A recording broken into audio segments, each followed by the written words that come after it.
We're here! Persephone, go! Hi, everybody, and welcome to Candlekeep Mysteries, our D&D show on both. Is this being hosted on Roll 22? No, just on this channel. Just But we will on post it on twitch.tv/D&D. YouTube. Yeah, we'll post it on YouTube. Hello, everyone. I'm going to be your DM, Persephone or Persephiroth, and I am joined by my lovely players. Say hi, players. Hello. Hi, Hi, players. players. We're gonna cause some massive amounts of chaos. So, first, before we get started, let me introduce our players. Elf, will you go first? Oh, we're doing introductions. Okay, hi. I'm Yeah, we're doing I'm Distracted introductions. Elf. I'm a Twitch streamer, and I was the GM of the last show that we did on this particular series, and I'm looking forward to what Persephone comes up with. I haven't read this adventure, so I'm very excited. Aki.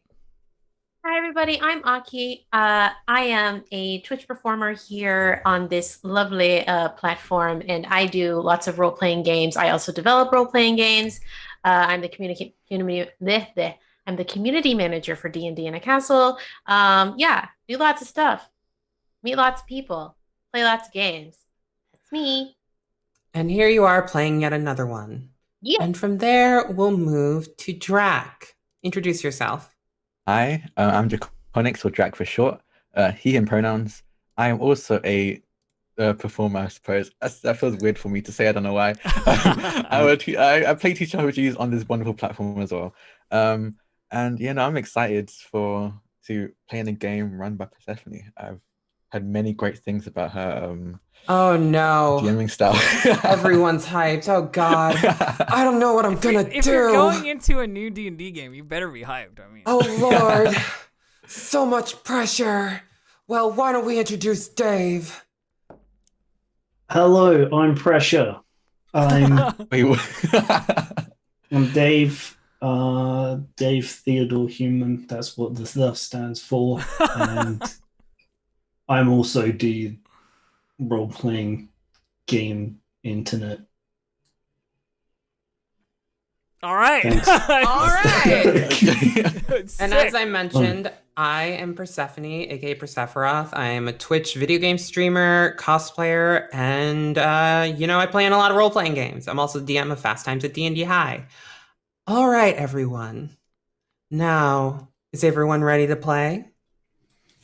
Oh, now I'm nervous. Now that you asked me. I mean- Oh, throw me in. What? I'm sorry, I couldn't hear you. Are you ready to play? I mean, I'm pretty ready. I'm ready to go. Yes. Not enough energy. I'm- Try again. Are you ready to Oh play? my God. Ooh, we're just jumping right on in. Getting chastised. I'm ready to play. All Yes. right. Woo! Let's get started. One moment. Music. Atmosphere. So, we start this adventure coming in over the waves of the sea to frothing, foaming cliffs that rise craggy into tall brick walls. The walls of the Candlekeep are no less than 15 feet high, and above them, the spires of the library itself pierce the sky, the sun glinting off the tips of their towers like a candle, so to speak. Inside the keep, there is an entire thriving town full of people moving with wagons, carrying books, going about their daily lives. The great library sits at the northern point, looming over the rest of the town. From a distance, it looks almost like if the Candlekeep itself were a cake, it would be the topper. But we're not going there first. The first place we're going to go is within the Court of Air, the courtyard of the Candlekeep, and to a small place called the Hearth, the tavern and inn. We come in through the doors, warm light spills over wood floors and wooden tables. People are setting up for the day. There's already customers inside. And we go up the stairs to one of the rooms. And inside, we see a tall Eladrin with green tones on her skin and yellow in her hair. Elf, would you please introduce your character? Yeah, of course. So Eerie, my character, the Eladrin in question, looks a lot like a spring dandelion in terms of her color. Lots of bright greens and yellows. She wears a plate breastplate that shines with silver. Otherwise, standard adventurer's clothes taken very well care of. She clearly takes pride in her appearance. And she's got a long sword at her hip and a constant sort of chipper smile to her expression. Eerie, as your Storton name, your nickname is, you are just rising. You've already donned your armor. It's a new day in the Candlekeep. You've just arrived only a short few days ago, and you're looking for excitement, adventure, and you know that the Candlekeep is the biggest repository of knowledge in Faerun. How couldn't there be information for your next big adventure here? Roll a perception check, please. Oh, sure. Getting into it. Let me just pop open my character sheet here. I wasn't prepared to roll so early. I was ready for the banter. Hang on. Perception check. Did that work? It should have. No? I thought you said Persephone check again. I'm like, well, I'm available for viewing, but... Do we need thinking the to exact same restart the API? No. I think it's just that I popped out the chat and it might have something to do with it. No, it's not. It's not doing it. Why is it not doing it? Do I have permission to roll on this sheet? Dave, yours works? Yeah, mine works.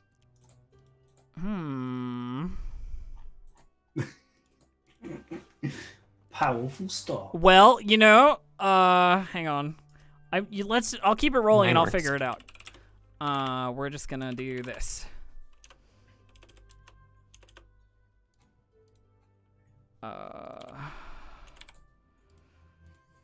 Oh, I just can't roll at all for some reason. Hang on, let me refresh. Oh, weird.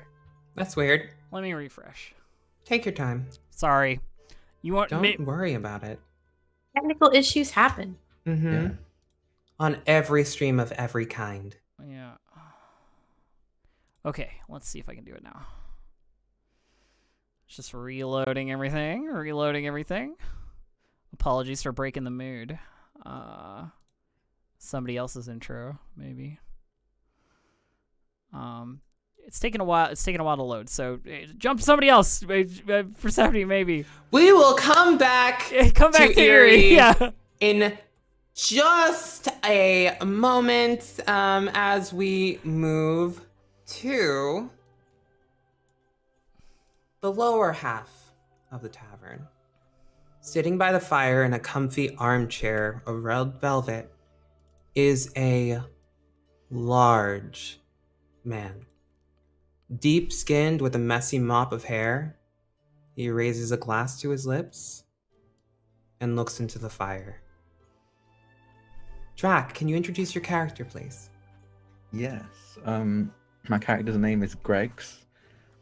He's a tall, about 6-foot-ish human, dark skin, hair that he shouldn't be able to see through, but he seems to be able to, and with a large warhammer by his side. The warhammer itself is really ornate, which is odd because of how forgettable he seems. Other than his height, everything he wears is very like monotone with beige, blacks, and maybe a few grays in there. He seems like someone who really wants to just be kept alone and isn't trying to get any attention on him right now. But I think he's in town right now because he's just met with his Aunt Jemima, and she probably has sent him to Candlekeep to get something, like maybe a book in particular. So he's heading in that direction. Anyway, but he wants to stop off at the tavern for a bit before he goes off. Greggs, you're sitting in the chair, finishing up your meal and an after breakfast beverage. It's non-alcoholic. And you suddenly feel this looming presence behind you. And if you look at the ground over the fire, a shadow goes over you, and it's massive.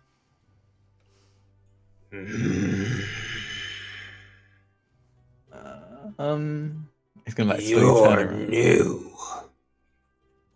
I mean, yeah. You turn around and you see an 8-foot tall ogre with long curling black horns and gray skin, tusks that go up nearly to the middle point of his eye, wearing a really ornate and delicate looking diadem across his forehead. Can you roll Arcana for me? Oh boy, that is not my high stat. 6. Right. The ogre looks down at you with deep black eyes. You're new, aren't you? Kind of. I mean, I'm new to this tavern, if that's what you mean. Is this your seat? No, I always sit in the corner. What is your name, young one? Greg's Hyla. Pleasure. I see. And the ogre reaches into a pouch, almost a comically, like a normal person would be a large, like knapsack, that's what it's called. But on him, it's tiny. And he takes it into his palm and undoes the top with 2 fingers delicately and pulls out a small scroll. It looks almost comical in his large hands, and unrolls it and looks at the list that's there. You're on the list. I didn't do anything. I'm new here. Did I say Greg's Hyla? What? Have you done something wrong? No, but when someone says I'm on a list, it usually isn't a good one. That will remain to be seen. Come along with me. Please. Okay, oh, okay, well, who am I coming along with? Me. I mean, I'm Greg's, Oh, my name? Your name. My name. The folks here call me Little One. Okay. Is something funny about that? No. It's just ironic because you're probably the biggest one I've met. Yes. Let's go. Okay. Just hoists up his warhammer and follows. So Little One takes you out of the tavern and leads you through the courtyard. And that's when we'll return to Eerie. What did you manage to roll? I got a 6 on my perception. Okay, so you don't notice anything. You're at the window looking out at the Candlekeep. It's a very stunning view, even from lower down. Like, you can see the outline of the tips of the towers and all the sort of like walkways and parapets that are in the keep. So you don't notice when your door you don't notice until your door flies open that someone is there. Hi there. Something I can help you with? Hello? Is anyone here? Are you here? I'm here. Yeah. So a young-looking boy with short, brownish blonde hair, wearing robes that are deep green and way too big on him, pokes his head into the room. Oh, I think I used too much force there. Huh. Hi! Are you here at the last? That's me. Yep. That's you? Yep. That's you? What can Okay. what can I do for you? What? What? What can I do for you? Oh, right. Hi. I've been sent to fetch you. Okay. Where are we going to? To the library. The Great Library. This place is kind of like all the library, but yeah, that. Yeah, it must be hard to distinguish, like, which library. Oh, no, they all have different names. I just can't remember them all. Okay, Please so don't ask me. we're going to the great one, yeah? Yeah, the big sure. one. Big in the center. Lead the way. I don't know why you're looking for me in particular, but I'm here. I'm here to Oh, help. your name's on the list. They're wonderful. I always like to be included. Good. Come on, let's go. Let's go. And I go with this person. All right. Now we leave the tavern. And we head up to the library proper through a window. Now, this is one of the offshoots of the Great Library. Most people aren't allowed into the inner sanctum, but this is no less well appointed with tall, twisting lanes of books all around. They're all shapes and sizes and colors. You couldn't even determine what the organizational system is here because it's so convoluted and complicated. Different scholars wander around, the avowed, who are sworn to the god of writing and who work in this place, are busy writing on scrolls, copying manuscripts, reading, doing all the scholarly duties that are owed to them. And then still there are guests there that come and go. And we come to a person sitting at one of the tables. Amongst all the robes of varying colors, but still rather plain and single in color, this person seems distinct, with a nebula across their skin. Aki, will you please introduce yourself? Sure. Sai is an RA nymph. They are humanoid in form, but they are without feature.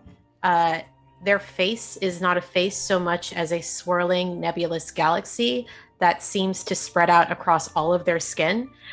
Instead of hair, they have instead stardust that seems to float off of their scalp and disappear into the air, kind of with like this silverish shimmer.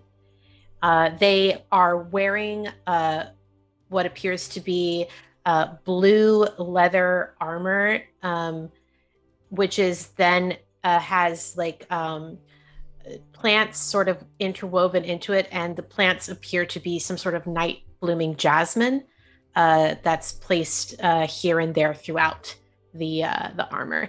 They have next to them a staff, which also seems to bloom in jasmine, and a few other things as well. But yes, they are pretty freaking cool looking. Yes, they are. So, Sai, why are you in the Candlekeep?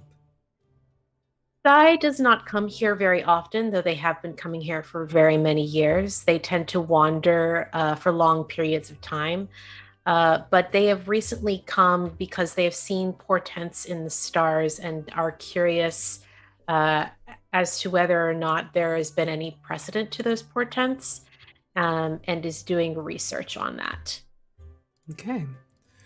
So you have stacks of books and scrolls around you for your research and are completely engrossed in them when you feel someone knock on the table next to you.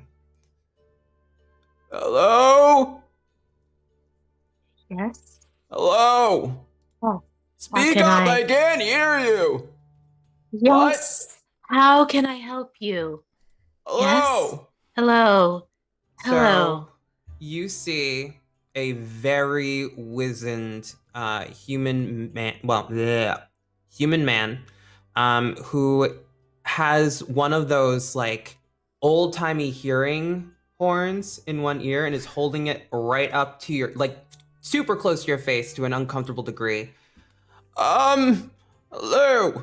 You are Sai, correct? Yes, that is I. Sai.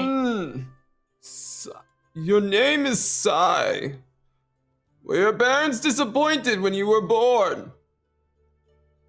No, a Sai can mean many different things. What does your name mean then? Well, it is said to me that when my mother saw me for the first time, she sighed with relief and with love. Sounds fake. Anyway, I am here to talk to you about a prophecy. Yeah. I'm certainly interested in learning more about a prophecy. That is, after all, my trade. Very fitting. Also, this drawing of you is very fitting too. And unrolls a scroll, and there is a detailed portrait of your not face, essentially. There's also portraits of 3 other people as well. Oh, I see. Yes. Am I supposed to know these other people? No! We will handle the introductions shortly. Of course. Well, then lead on, if you will. I will. Thank you. Are you not going to ask my name? Oh, Rude! You have to excuse me. I'm a little bit taken aback by this sudden. Anytime. What is your name, good sir? I am Oranglass Esquire, scribe of the library, scholarly great, and weaver of baskets. Weaver of baskets. Everyone needs a hobby, don't judge. I'm not judging. I find that fascinating. I am not particularly averse in, well, actually, that is not true. As you can see, I enjoy weaving of a kind as well. Show off. Come on, whippersnapper. Let's go. Yeah. Oh, whippersnap. Okay.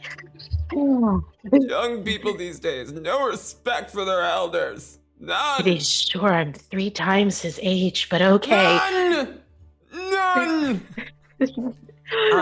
So as you walk away following this man, you can see some of the scribes around you that have looked up because he's not being quiet. Look at you with so much pity. Just so much pity. Cool. And that leads us to another section of the library.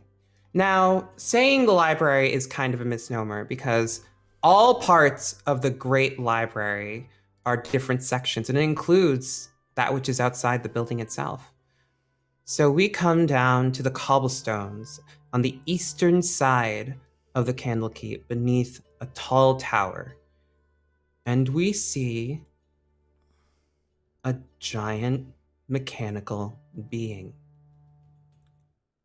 walking around, looking at the ground with a magnifying glass. Dave, please introduce your character. Hello, I'm Detective Gizmo, and I'm the foremost investigator of crime of all kinds, with my trusty companion, Cranium. Say hello. Reaches into trench coat pocket, small glowing orb, pushes a button on it, and the steel cat-like creature utters a meow. With Cranium. And it's always the same sound. Push the button and it makes a meow. Stop it. Finished now. The button is stuck. It's stuck. Just throw it on the ground. I'm like, fine. I'll make a new one. I'll make a new one. Stop. Stop. I command you to stop. Do Everybody's you looking at do you me. need help? Do you need help? No. So you look around you and then look down, and there is a extremely small young tiefling girl. She has pink skin and curling white horns and looks up at you with giant green eyes with no white in them. And she is wearing white robes that brush against the ground. Are you sure? You seem to be having some trouble with your cat. No, there's no trouble. It's just a personality quirk that I programmed in entirely on purpose. Meow, meow, meow. Are you sure about Hungry? that? Yes. No, Cranium is just hungry. Here. Rummage. Meow. I get a wing nut, just shove it in. Perfect. It's just hungry. I was just right. Uh-huh. Approaching me because of a crime. I'm sure of it. Okay, so they told me that you would be distinct and to look for the person that's been snooping around for the last 2 weeks. So you're distinct. You're very distinct. Also, was it fully necessary to trample the flower beds? Oh, I was investigating. I was deducing. You were investigating plant murder? Yes, well, sometimes the kind of flower left at a crime scene can signify a certain thing. I read it in a book. Uh-huh. You destroyed about 3 gardens worth of flowers tromping around there. The gardeners are very upset with you. I understand, and am willing to repay this with any crimes that other people have committed. I'll investigate them, get to the bottom of them, and then everyone will be happy again. Since you've been here, have you actually solved a crime? Technically, I'm an apprentice detective. And where is your master?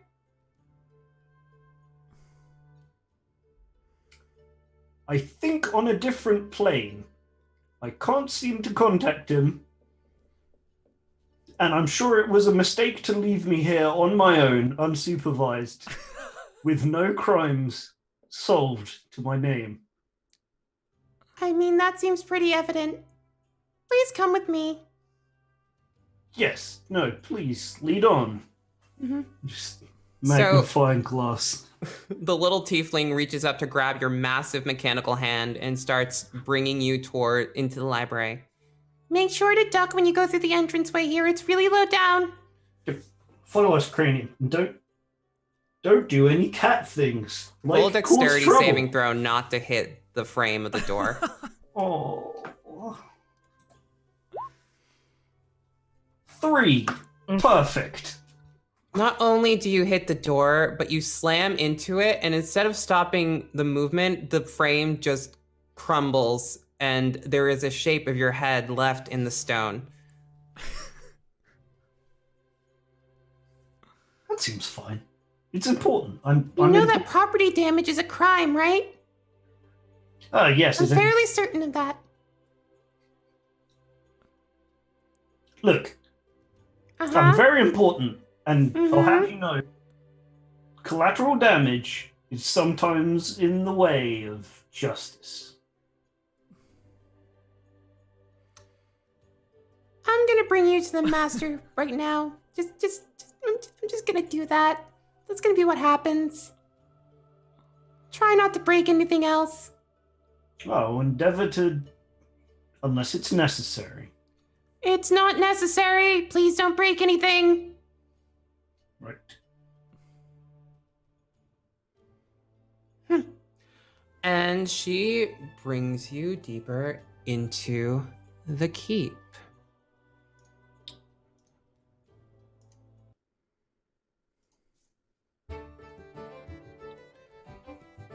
So, the main entryway of the Great Library is this massive rising room that reaches up into about 100 feet. There are tapestries hanging on the sides, marble floors, statuary of these gargoyles dipped in gold on their wings sit featured on columns. And at the end of this long hallway, there is a set of gilded doors. All of you would know that those doors are the entrance to the inner sanctum, and no one is allowed in there unless they have special permission or they are a member of the library itself and one of the hires up in it. You all come in, some dragged by small children, others willingly led by also small children. And when you get into the Great Hall, there is just a flurry of movement of people going to and from into different hallways, into different sections of the keep. And you all see each other as you enter one by one with your scholarly friends. Eerie, the young boy who is with you, who has by now introduced himself as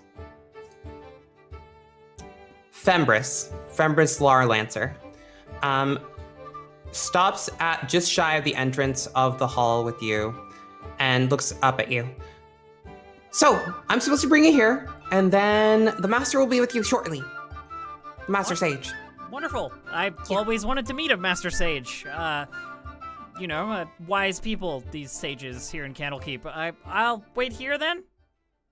Yeah, that's perfectly good. Right, that's a word. Yeah. Okay, so just wait here. Yep. Right here. You're doing great, Fenton. Right. I'm trying really hard. I'm trying really hard. This is very stressful. You don't even Strangers have scare me. You don't even have to try. You're doing great. It's, I think. Oh no, I have to try very hard. You're kind of a natural everything. at all of Everything. this.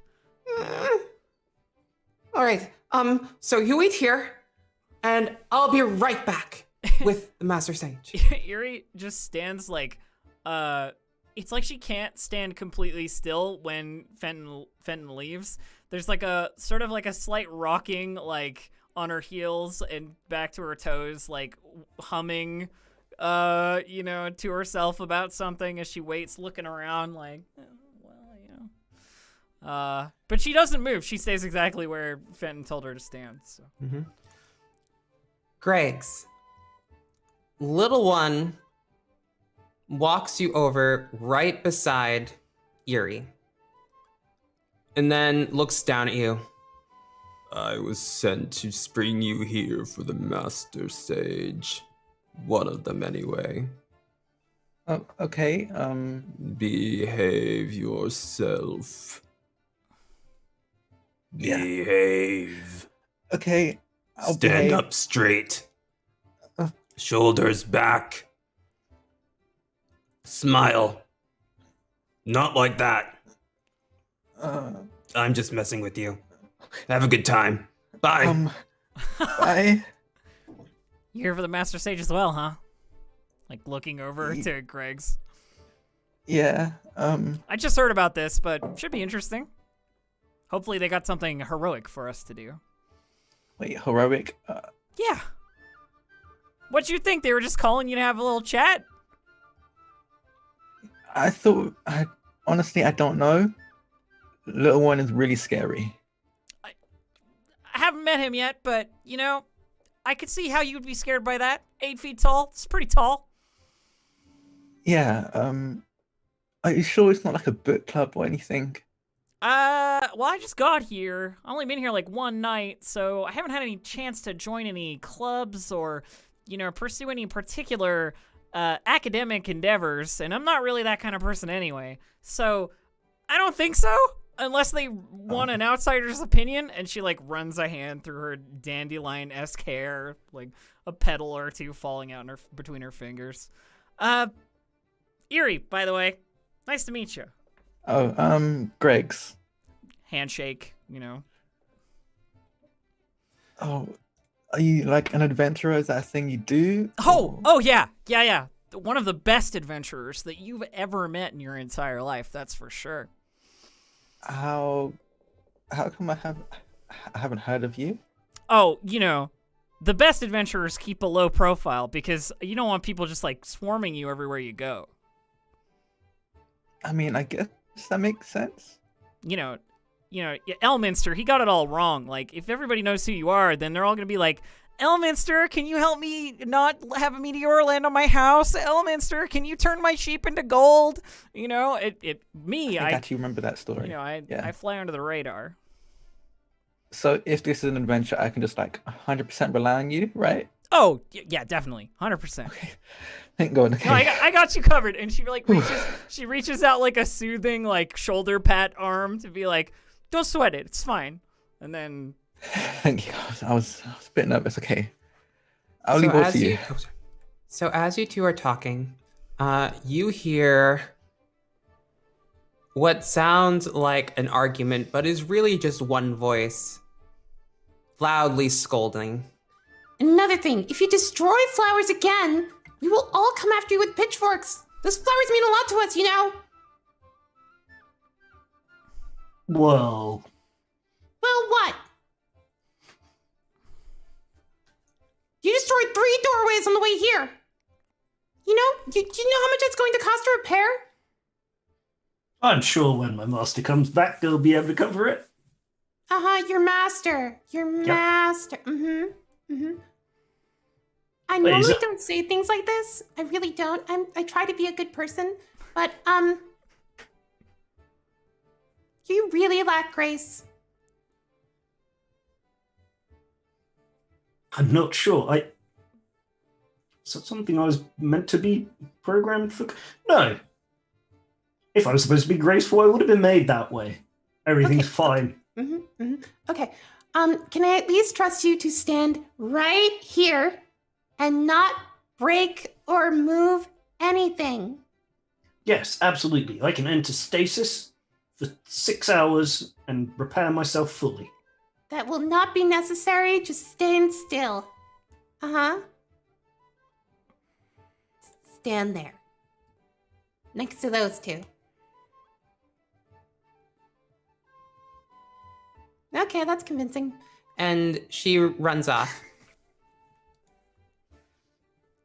Sideways glance to our new Warforged companion. Here to meet the Master Sage? I think he's powered down. I think they're standing. I think they're standing still. That's really good still. Like some of the best still I've ever seen. All right, cool. When a metal cat just walks up to you and in facsimile of affectionate head patting, smashes into your knees with like a sharpened metal head. Ah! Ow! The cat is purring, but it sounds like a low-level engine grumble. Yeah, it's like a Oh my chainsaw. God. Yeah. Good cranium. You're like looking down at the cat. Erie's like, you're with them, right? You're probably with them. Meow. That's what I thought. Meow. Yep. No, that confirms it somehow. And then all three of you hear yet another cacophony coming from another hallway. Back in my day, we respected our elders and we always did what they said. I walked 3 miles through the snow to get to work every day to study at the library. Are you listening? Yes, Excuse yes. me. I'm listening. And what did I just say? You walked in the snow for 3 miles to get to I work said at the library. rain. The rain. I walked in the rain for 3 miles.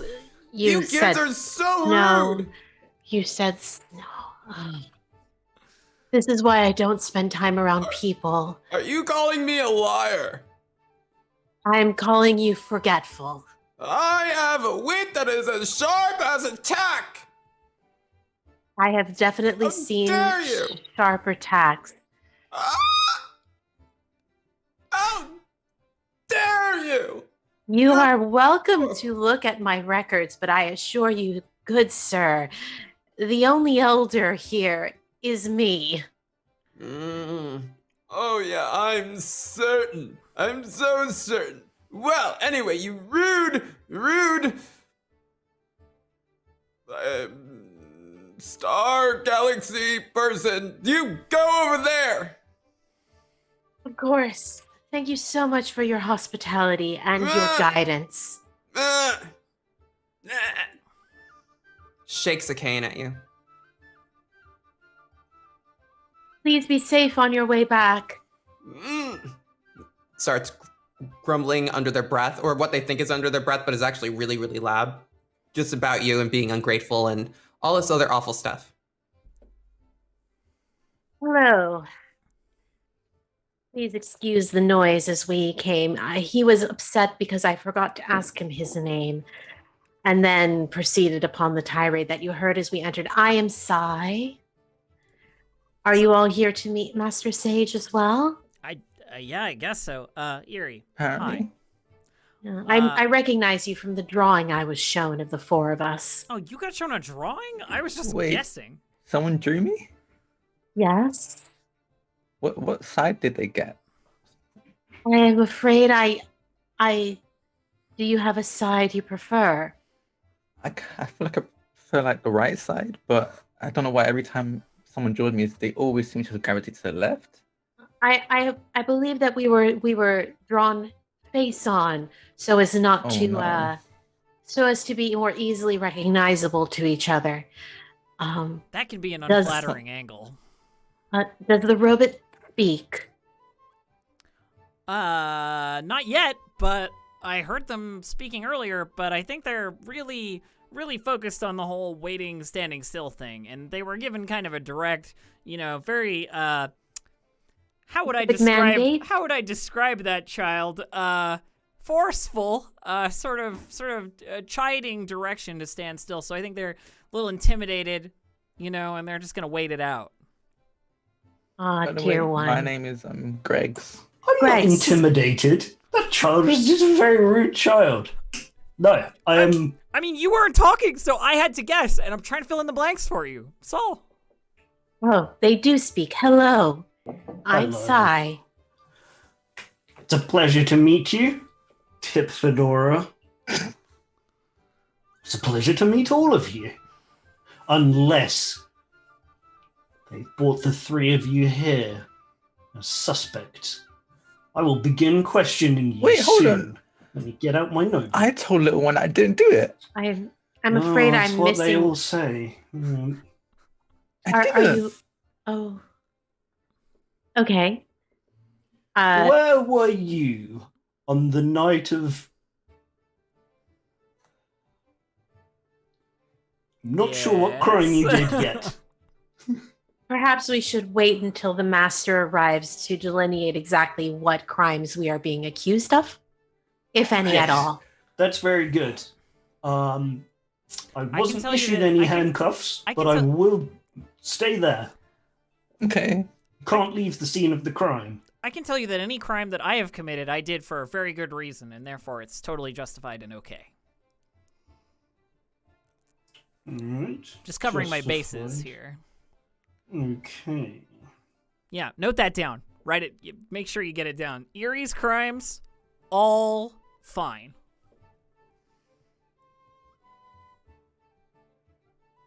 Got that? All right, great. Thanks. So as you're all bantering and getting to know each other, the golden doors at the end of the hall open. And from it, there is a tall woman. She has dark skin, a shaved head, has golden bands on her arms, and is wearing deep purple robes. She looks pristine, as if dirt would avoid her if it came into her presence. And she walks up to all of you. And from behind her, what is it? Sorry, I've already forgotten the NPC's names. It's okay. Fembris looks around her. Hi again. Hi. Oh, hey! This the Oh, God, this you're who we're not- here to see? Yeah, this is one of the master sages. My actual title is First Reader. First reader, pleasure to meet you. Wait, actually, is that right? Hold on. Nope. Sorry. I'm one of the great readers. Great reader. Yes. Pleasure to meet you. Oh. I am Irithalis, adventurer I know who you extraordinaire. are. Oh, no need for introductions. Irithalis, Sai, Greggs, Gizmore. Detective Gizmo. Apprentice Detective Gizmo. And this is Cranium. Kicks lightly. Meow. This is the time you're supposed to do. Come on. Well, She kneels down and holds her hand out for the mechanical cat. you are not on the list, but I can't say you're an unwelcome addition. We have a great many cats in the Candlekeep, but none so particular as this one. Is it a mice problem thing? Is that? Never mind. You don't doesn't think we it just doesn't like matter, doesn't matter. cats? I take it back. It's very clean here. You can't trust anybody who doesn't like cats. This is the one thing that I've learned being around this place. Greg's kind of like shuffles back a little bit and like, I don't really, he just whispers under his breath like, I don't really like cats. All creatures are precious and should be protected, even mechanical ones. Wait, what are you writing down, Gizmo? I have an alibi. I just asked my aunt, Jemima. Why are we here? Yes, it would be helpful to know what exactly we've been called here for. Elia Ivanmore rises and looks at all of you. There is a particular reason you are all here. If you'll follow me to someplace more private, we can discuss it. Lead on. Are you all amenable to that? Of course. Yeah. All right. Then follow me. And Detective Gizmore, Yes.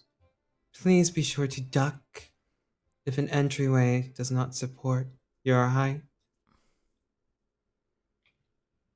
Yes, absolutely. I would never not do that. That seems very ungraceful, and I am absolutely graceful. Are you known Most for bringing? appreciated.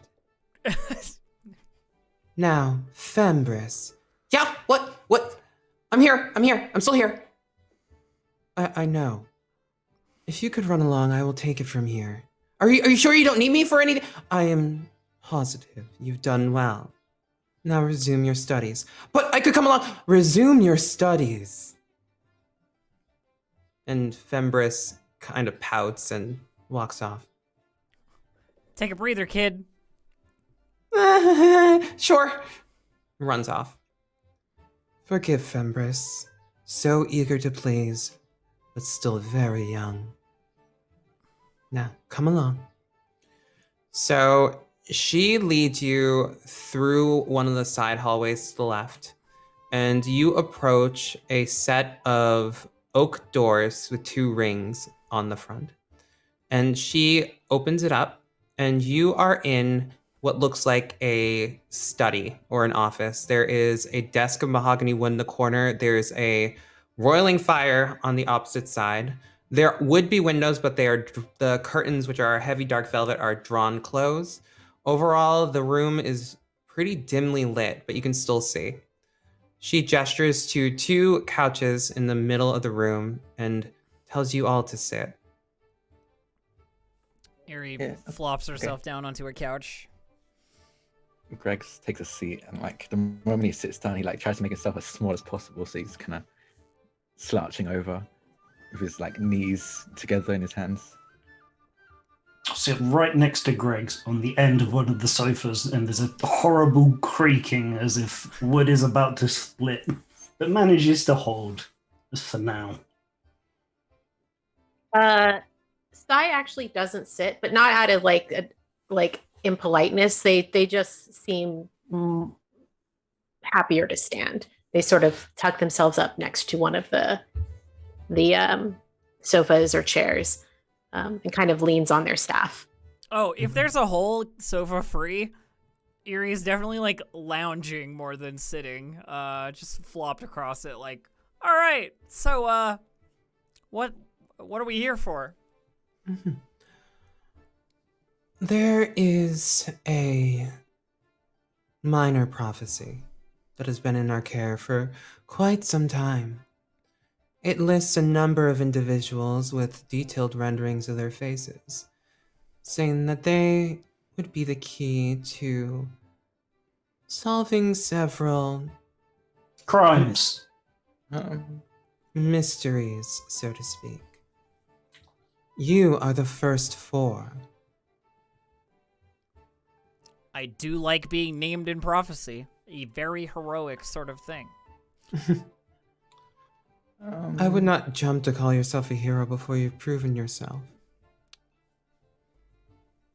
Honestly, I think you might have the wrong person. I mean, they all seem very heroic, but There's a table in between the couches, and she just drops a scroll and rolls it across the table, and you can all see your faces. oh, that is me. Okay. Believe me, we're not mistaken. I had a feeling a day like this would come. Portents in the stars, no doubt. Of course. Now, the prophecy does not say what mysteries you will be solving. But as this is the Candlekeep, any number of the books here can be tied to any number of missing or troubling things. Am I understanding you correctly that perhaps every single book in Candlekeep is a suspect in these mysteries? Potentially, if that's the way you choose to view things. I'm going to need a bigger notebook. Now, as such, all of you will be given special access to the library.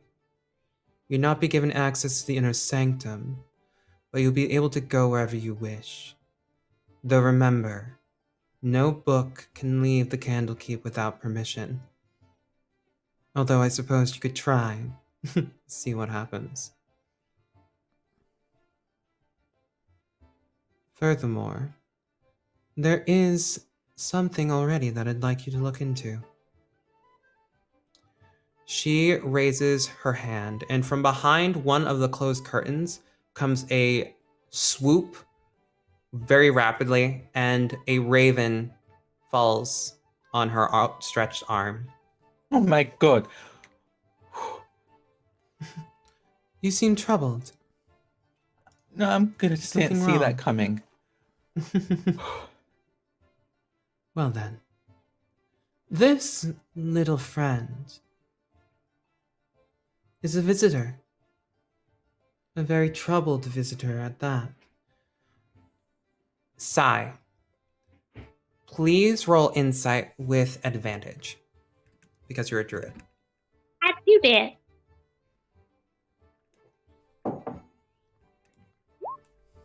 A 14? With a 14, you look at this raven, and trouble doesn't even begin to describe it. This raven looks haunted.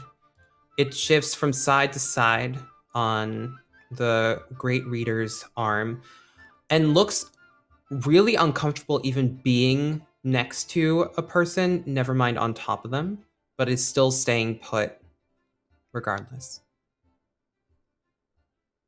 Oh dear. How can we help them?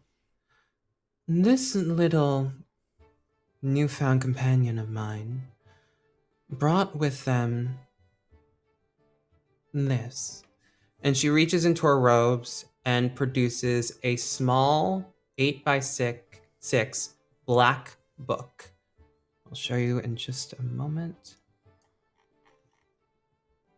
It looks like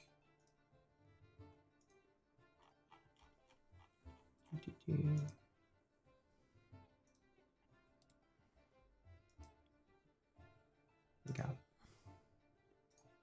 This. As you can see, it is heavily damaged. There are a number of claw marks that look like raven's claws in there. The pages are yellowed and curled with age. And there is a single strip of leather serving as a bookmark. It is otherwise non-distinct, if old.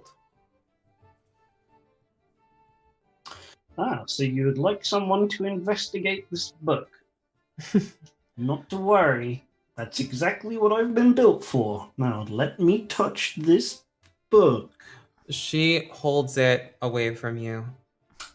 Judging by the delicacy that you have handled our decor and entryways, I would prefer to hand it to someone with a more gentle touch. I feel as though there are a few of us here who might have the grace you are hoping for. And Sai kind of looks in the direction of the Eladrin. Oh, I mean, yes, an assistant. assistant. Well, if you say so. And she like holds out her hand. Like, if you'd rather I take this, then She hands it to you. You seem dexterous and nimble. I am many things, certainly. Now, I have not looked at the tome.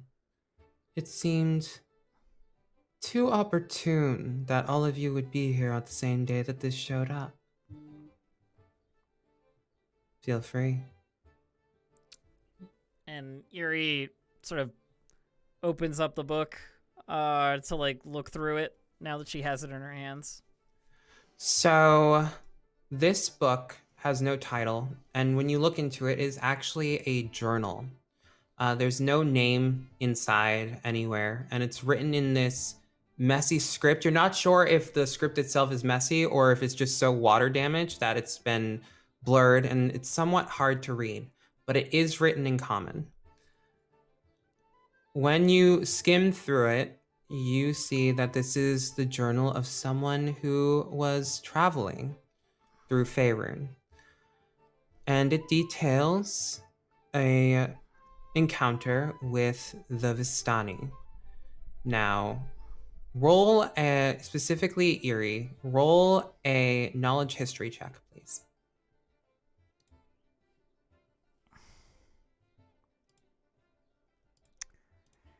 A 4. Oh no. So as you read, there are details of this group, a wandering caravan, but you're not quite sure necessarily who these people are in particular, but it does detail different things about who they are and their kindness to this woman. You find out that they are very lavishly dressed and very open, honest people that are nomads, essentially. Nomads from where? You're not entirely sure. There's also a lot of details about their food and their music and their culture. And two people in particular are mentioned in the book. That is Drasha, a teenage girl, healer, and Darzin, a one-armed boy who seems to be terrified of wolves. She's flipping through the book, and out loud, she's saying things like, fair enough, yeah, okay, got it, seem like good people. What's the link here? Oh, it's easy to flip through. It's written in very plain language. As you get about to the end, like the last quarter, you read the last entry, which details the caravan stopping at a castle deep on the top of a mountain through a thicket of woods. Spooky. There are no further entries, and the last few pages are blank. But as you skim through the blank pages, something falls out into your lap. Oh, I reach down to like get whatever it is, find it. You see a map.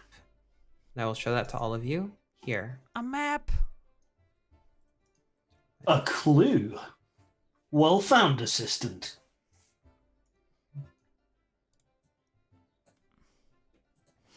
That's not as complimentary a term as you think it is, Detective I Gizmo. feel like if anything, you're more the assistant in this situation. in Evil particular. beware. Yeah. I wonder if that's that evil Beware should. what? I wonder if that's that evil should beware, or we should beware that there is evil present on this map. Got some interesting looking places. Particularly liking that whole smoking mountain red worm thing going on, a crater there. Yeah. That certainly implies a certain sense of danger, doesn't it? I mean, it's not labeled, but I think the place that they were talking about, the place on the hill or what have you, is that building on the left-hand side in the corner. Yes, I see. It appears to be some sort of perhaps religious structure. Could be. It's hard to tell from a drawing. You're not Meh. wrong. May I see the map? Yeah, of course, yeah. And she hands it over to the great reader. So she takes it in her hands and scans it. Well, I can tell you the Hand and Horn is not too far from here, but which way? That does sound familiar. Which way are we talking about? Oh no, it's Which a way place. is It's a the place building? on the map. I know you didn't see it, but it's called Which Way, like with a Y, like which. Oh, okay. Well, that's very confusing. Seems like a Sa- rather whimsical play on words to me. Sadly, this is not my So which way to expertise. which way? Which way do you go? Which way to which way? Correct. There are instructions. I can see them in the corner. That is the way that we go to which way. Yet this map is old. I presume that you would know that sometimes structures change. Right? Oh, Of sure. course. Well, since it looks like this is fate in the making, I may not know where which way is, but I do know someone who can. There is another great reader, Feminor Scrivenbark, specializes in history and folklore. Probably lead you on the right direction. Well, all right, we're gonna go look for this treasure, I guess. It says the treasure is yours on the map, so. Do we know what the treasure is? I think that's part of the mystery, I Grites. mean, I imagine it's the treasure of whatever the Vistani stopped for. Hey. In any case, we have been conscripted, young fellow, for an adventure. Oh no. Like I said, you'll be fine. Okay. At the mention of the Vistani, can everyone besides Erie roll a knowledge history check? No. I already failed mine. I'm probably gonna fail mine too. I'm not very smart. Oh damn it! If I had advantage, it'd been great. Nope. 9. Going Nine. for 19. 17. All right, so Detective Gizmore and Aki, you recognize this, and having looked over Erie's shoulder, you can sort of piece together some of the things that Erie missed. You know that the Vistani are actually not just nomads, they are planar travelers, known for traveling throughout various planes, but particularly the Shadowfell. It's said that they are immune to the despair that usually affects those that enter the Shadowfell, and that they have a way of moving through realms and ending up there. Like they're particularly tied to the Shadowfell, though they wander elsewhere. And in particular, they are tied to, or seem to find themselves in the domains of dread, which is where creatures born in darkness dwell. And that was supposedly given to them by a mysterious entity called the Dark Powers. They also believe that ravens carry lost souls within them.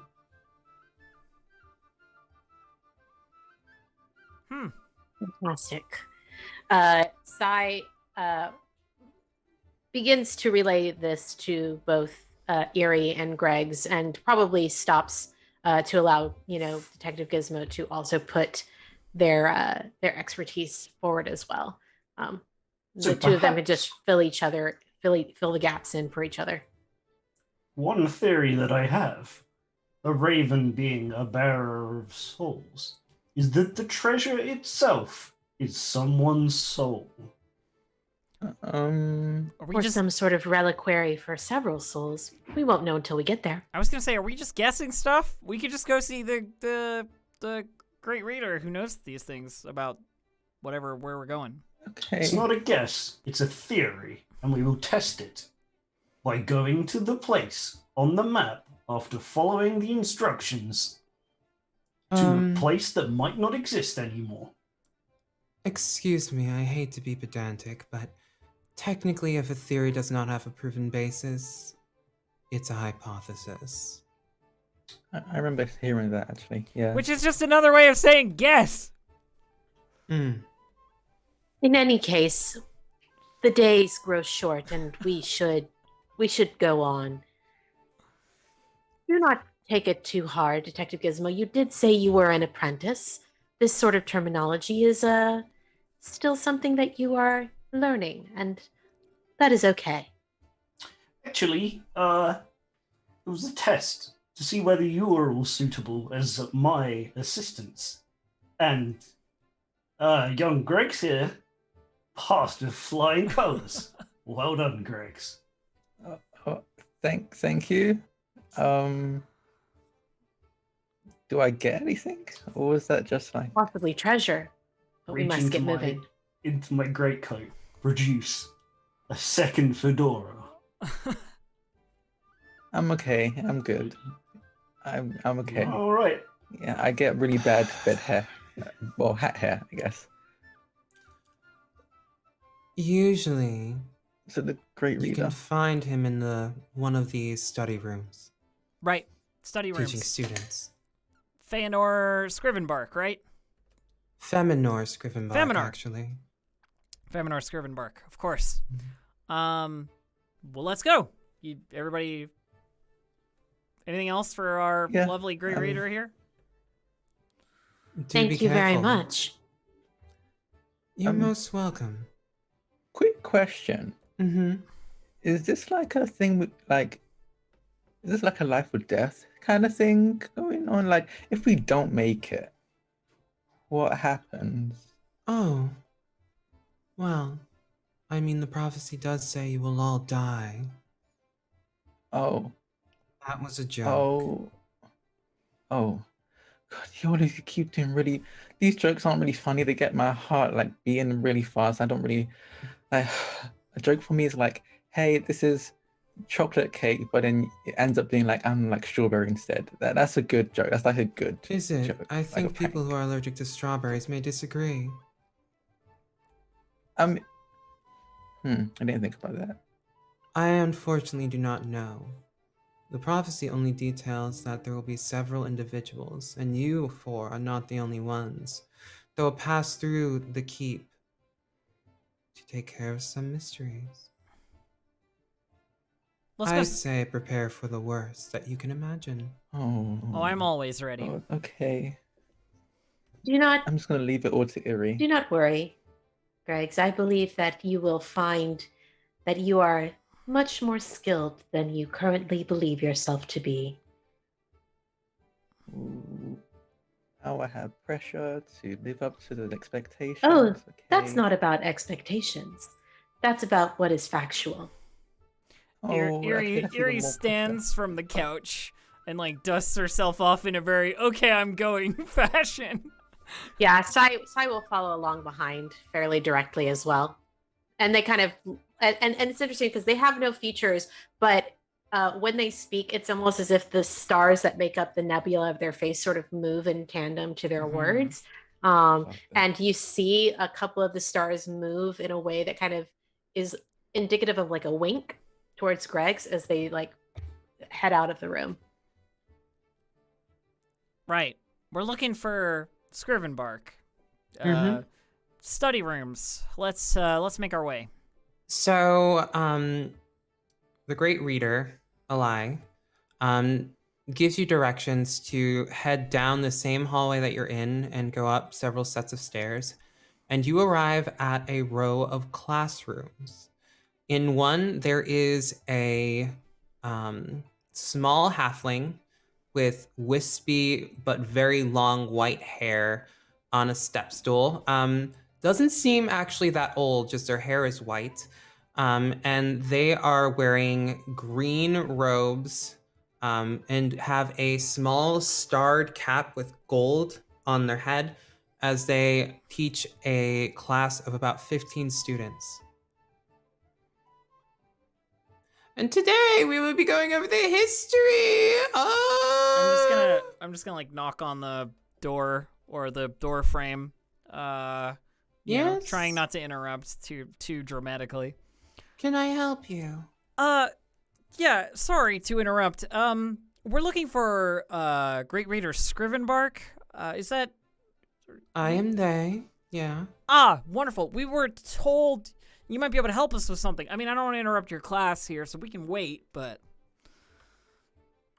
Who told you? one of the other Great Raiders. I can't Which? I can't remember. A lie? I can't remember. A lie. That's it.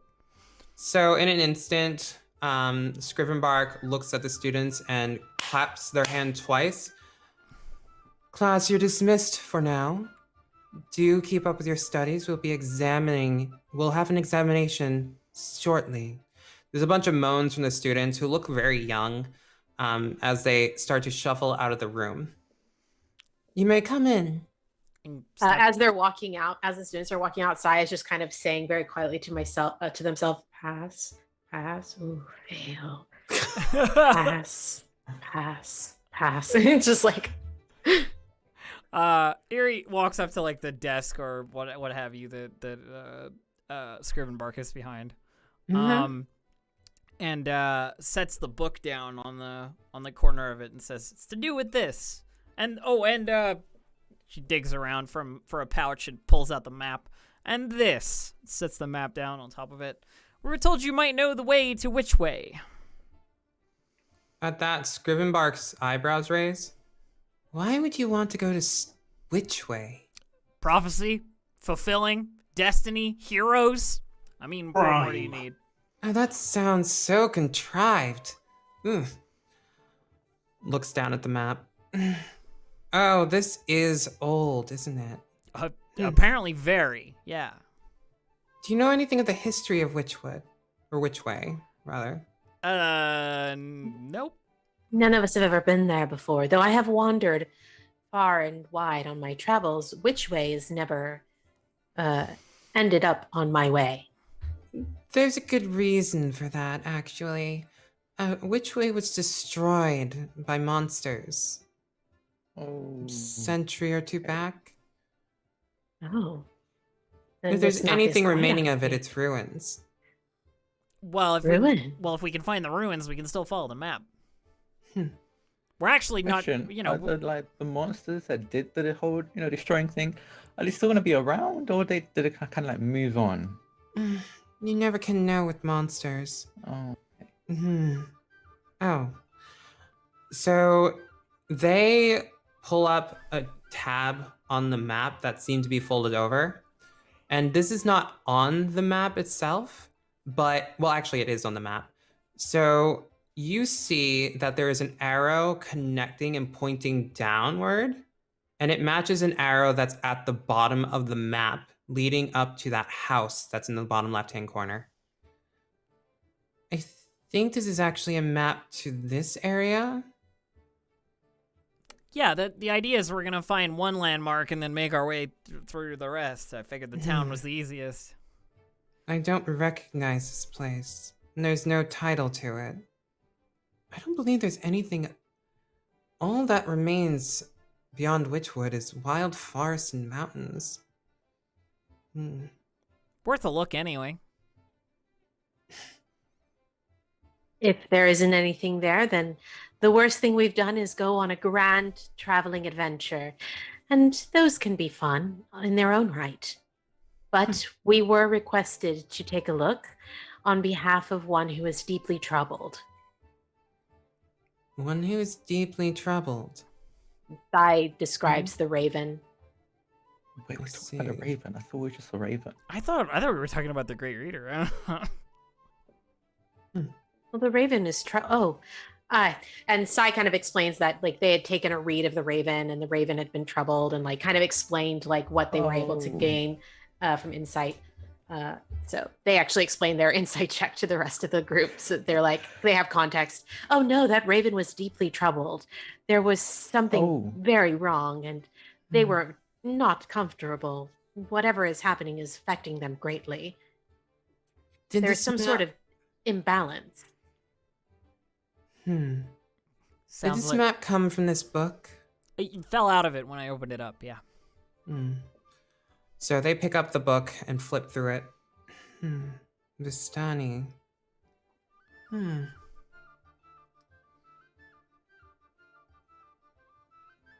I'm not. I do remember something about. I heard something about them being able to travel, more than just roads. Maybe this thing is hidden, this structure is hidden somewhere, more veiled than just being there. Is this Here's a the possibility.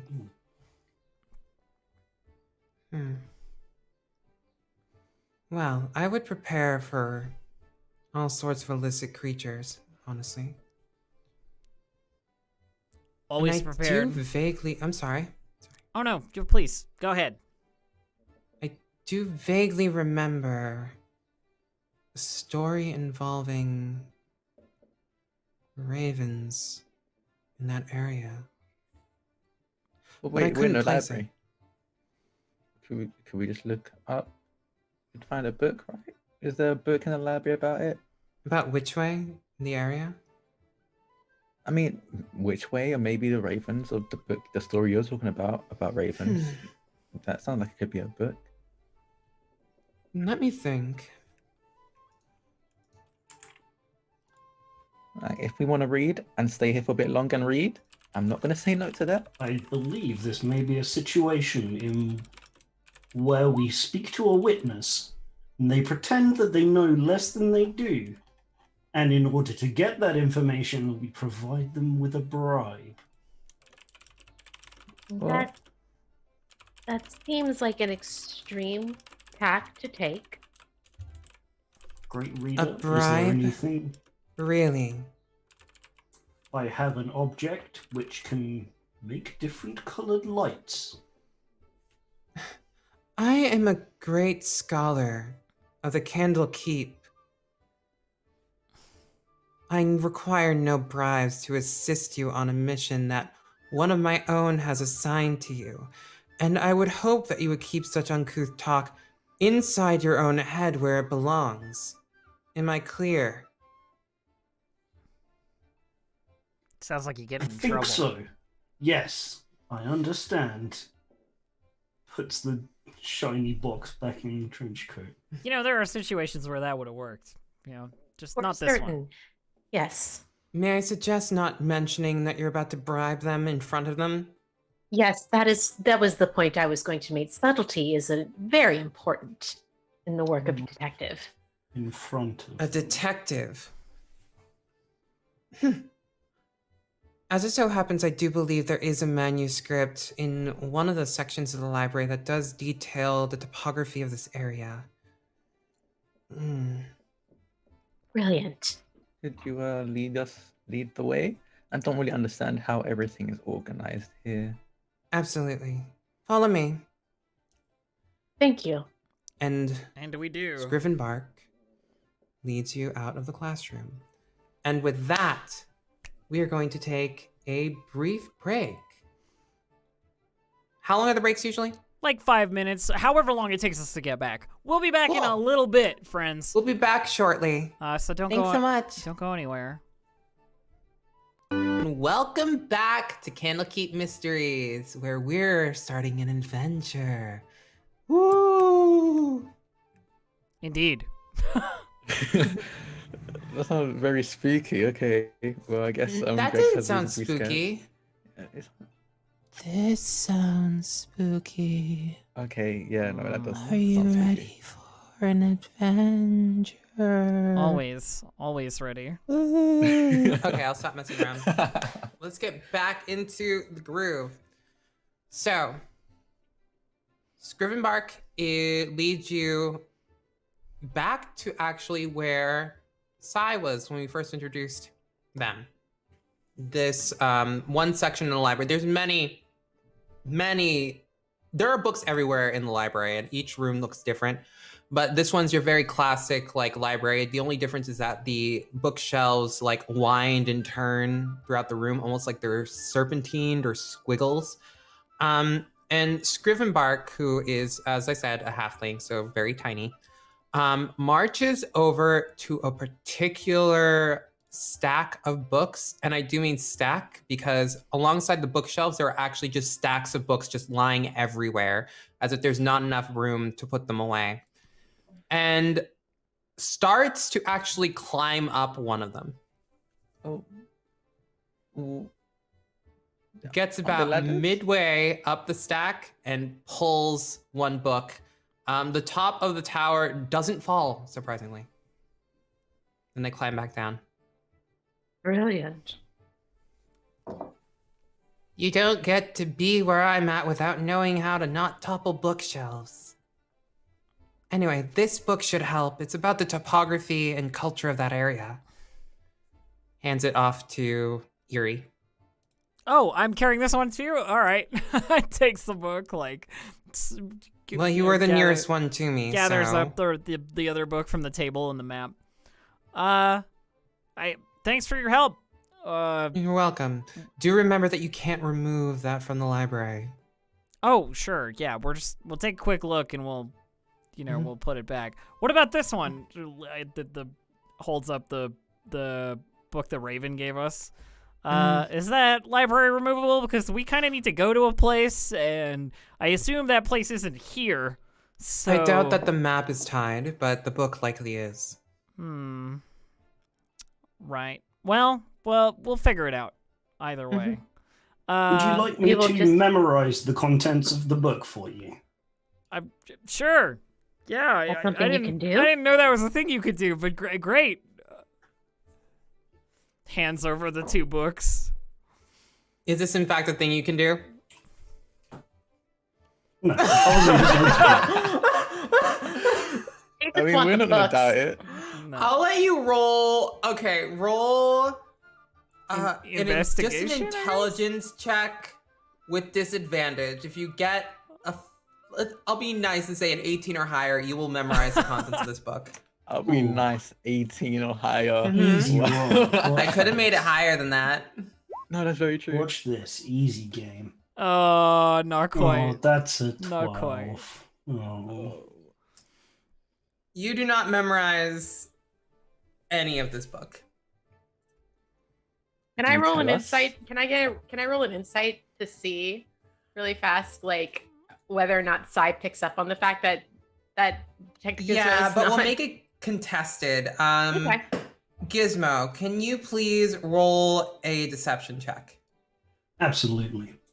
Oh, God. That's an 18. Damn. Wow, now Dang. you get the 18. And I only got an 8, so I think Sai believes that Detective Gizmo is doing their absolute best, and is not pulling their legs in any way, shape, or form, and is completely trustworthy. yeah, Gizmo, you have no idea what you're doing, but you look like you know what you're doing. Which is the important part, right? Absolutely. So, Absolutely. is there anything useful in that topographic book now that you're reading it and all? Yes, I can see that there is a volcano and some forests and a weird-looking hand monument. Yeah, that was all on the map. Certainly. It's corroborated here. All right then. Great. Does it tell us which way to which way? Yes, you go past the hand. Hey, can I look at the topographical map, please? Yes, assistant. Junior assistant. Greg's. Okay. We really have to talk about your. No, never mind. He's gonna take the book, the topographical one specifically, and if he can get the map as well, and it's gonna like see if he can Yeah. match things up. My intelligence is not high, but I'm gonna give it a try. He's gonna put like the two maps together to see like if there's anything you can get from it. You know what? You can roll either. I'll say investigation or survival. Okay. Is my survival good? I think it's better than my investigation. Yeah, it is. So I'm gonna go with survival. And not 20. Ooh! Okay, so you look at this map, you are immediately able to place where the Candlekeep is in reference to a few of these places. It seems like the map is detailed for what path the caravan took. It's actually quite easier to get there from the Candlekeep. It looks like going past the hand monument, and you're actually probably just a few days' journey out from Witchwood. We're not actually that far from which way. I think from what I'm getting from the map, I think the map that we got from that black book was more like the path that the carriage took. But it's actually a lot faster if you just go from Candlekeep. Just go past the hand monument, which is still there actually. So I guess It is still there. All right, It is so still there. so Greg's, I'm thinking you hold on to the map. We'll leave the books here because Gizmo's already memorized them, and we'll just make our way. Sounds good. I'm happy to help however I can as well with the map and with directions. Oh yes, please, thank you. You are also, it's fully possible for you to make a copy of the map if you wish. Both of them.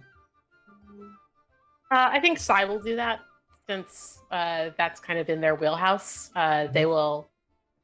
The way that they make the map is that you see their form momentarily, like the nebulous stars kind of unswirl and all of the stars kind of shift. And if you look at the pattern of the stars, it looks like the placements of the different monuments and landmarks.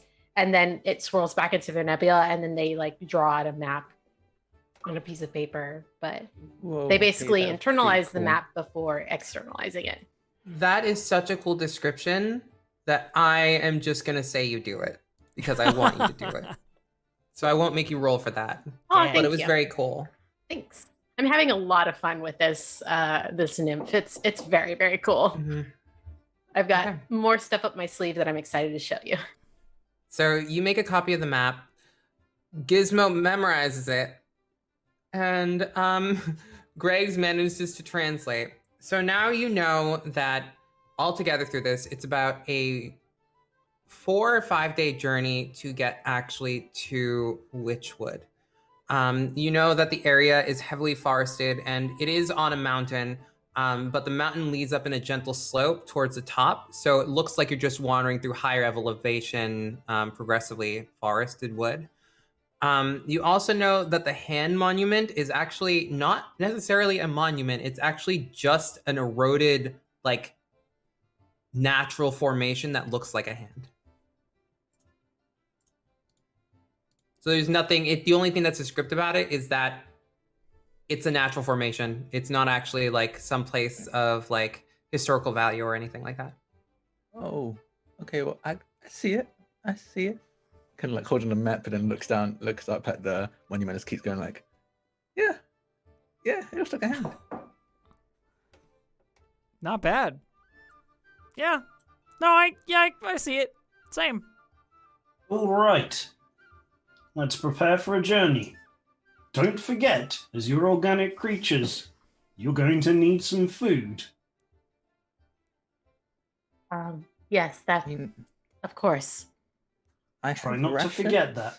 I my body tends to keep me reminded. I mean, honestly, the road, the sun. What more do you need? Oh no, I forgot about the sun. It's sort of like pull up a cloak. It's like, okay.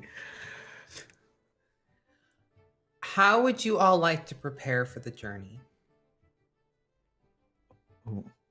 I'd like, if possible, if we have a little bit of time, I think There's no time limit on this. You can go whenever you choose.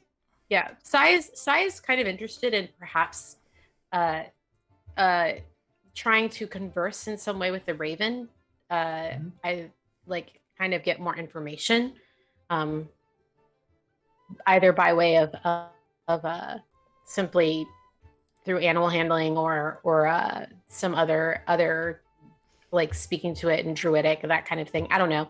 But they're interested in maybe trying to glean a little bit more information and perhaps build some sort of rapport with this Raven.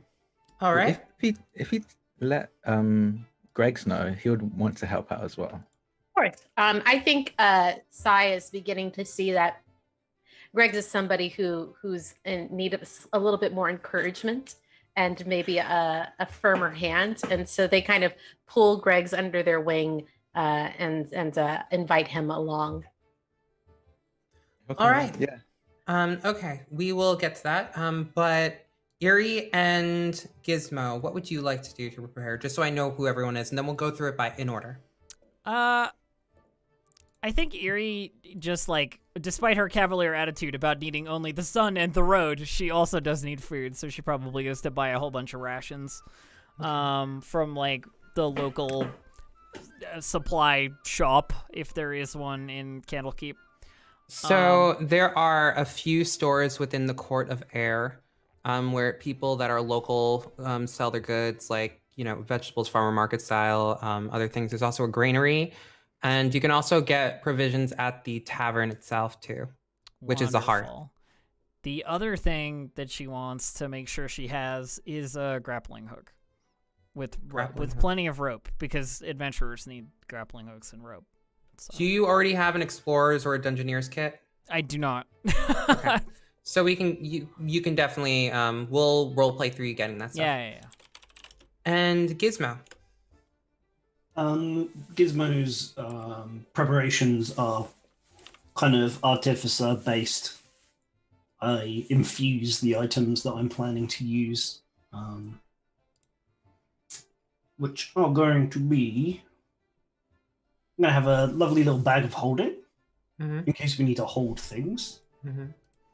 I'm going to grab some goggles of night because I don't know why Warforged don't come with dark vision, but they don't. I'm going to grab the repeating shot crossbow, heavy crossbow, so I can pew, pew, pew, if I need to. And the wand of magic detection. Just like load that into my finger and just beep, beep, beep, beep. So yeah, just getting all those prepared. Go Gizmo finger. Absolutely. There will be go Gizmos every time. I've just been waiting for it. Are there any supplies that you need to obtain to attune or create these? No, I kind of have them on me. Okay, cool. So we will start with Sai and Greg's. You return to Eli's study and knock on the door.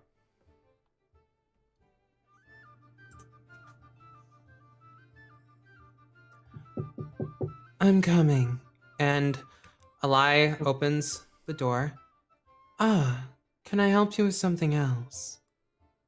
I was wondering if your raven friend might be amenable to some company and perhaps some questions. You are welcome to try. However, let's just say that without a little magical induced aid, that raven would have fled this place long ago.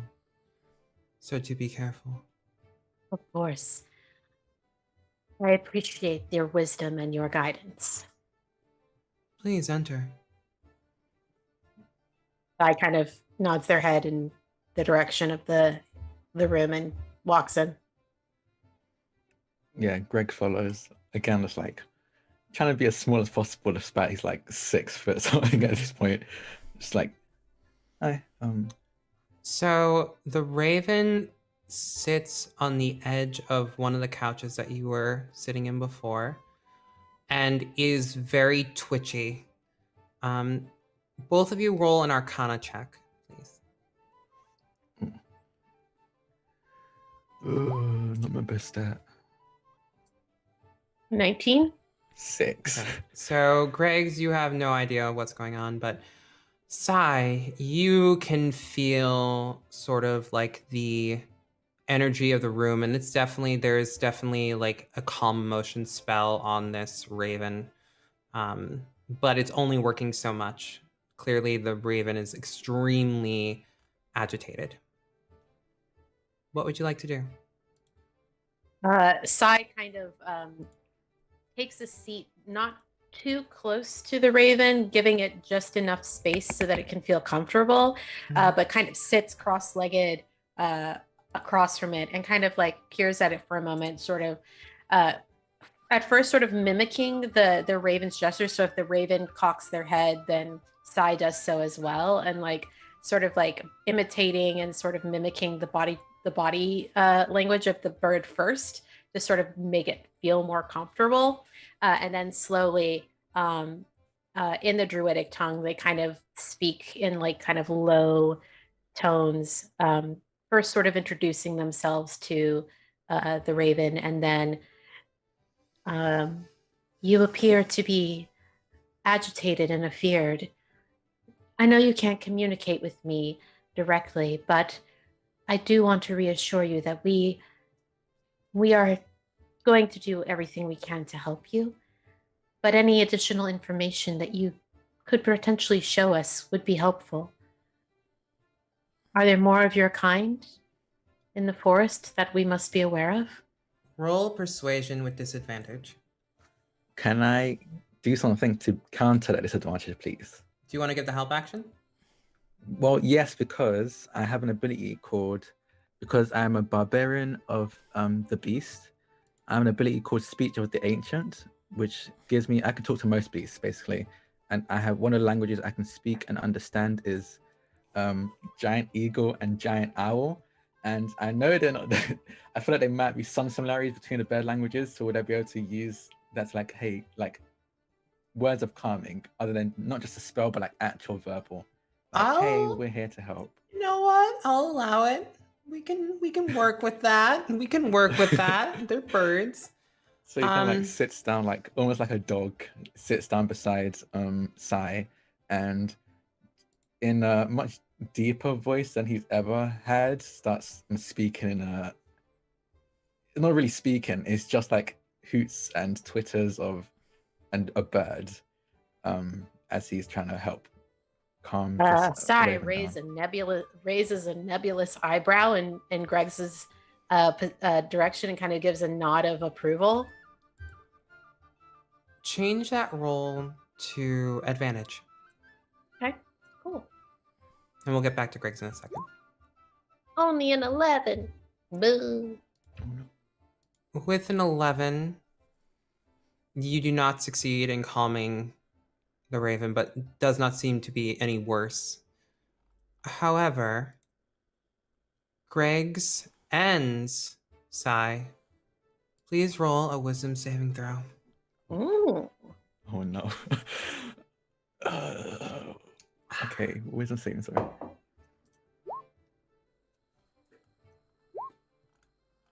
Oh dear. A 1, not a nat 1, so that's good, but a 1. Mhm. 14. No.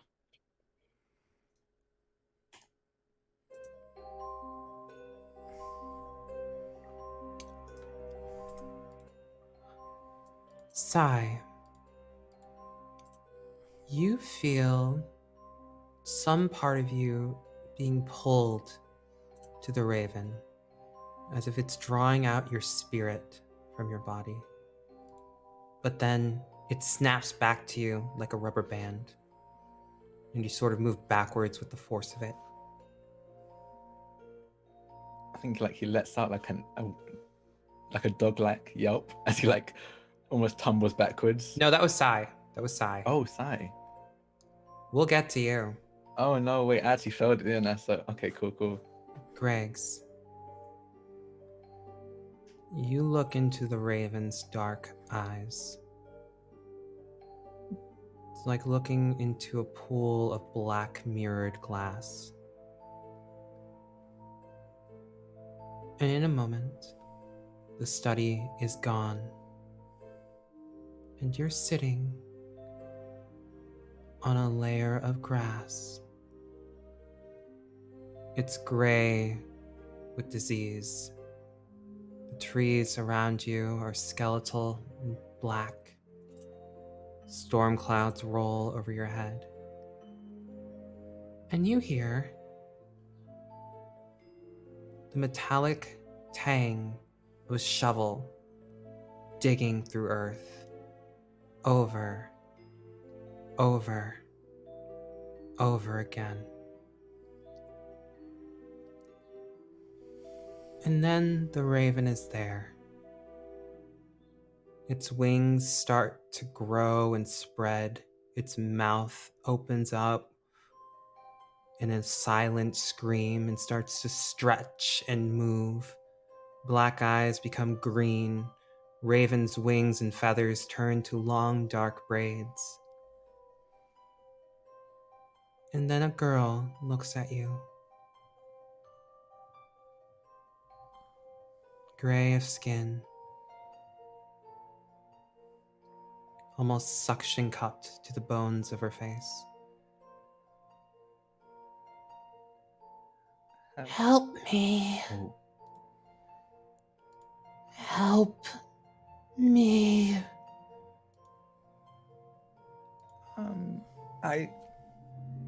how can I help you? How did I get here? Who are you? She reaches out with fingers tipped and talons, black claws reaching for the skin of your face, and presses them into your flesh and pulls you close. Her jaw opens wide. Okay, no, I'm Help okay, no. me. And then you're engulfed by the darkness of it. And with a scream, you fall backwards onto the study floor. Please take 5 psychic damage. Oh, Gregs, are you all right? no,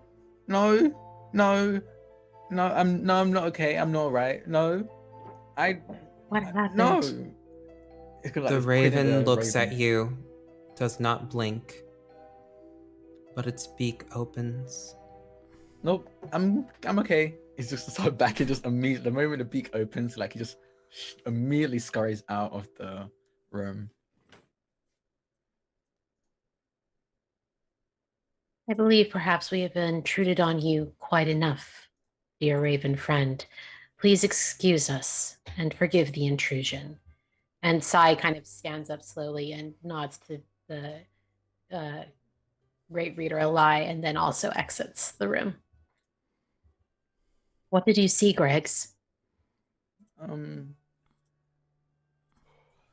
I-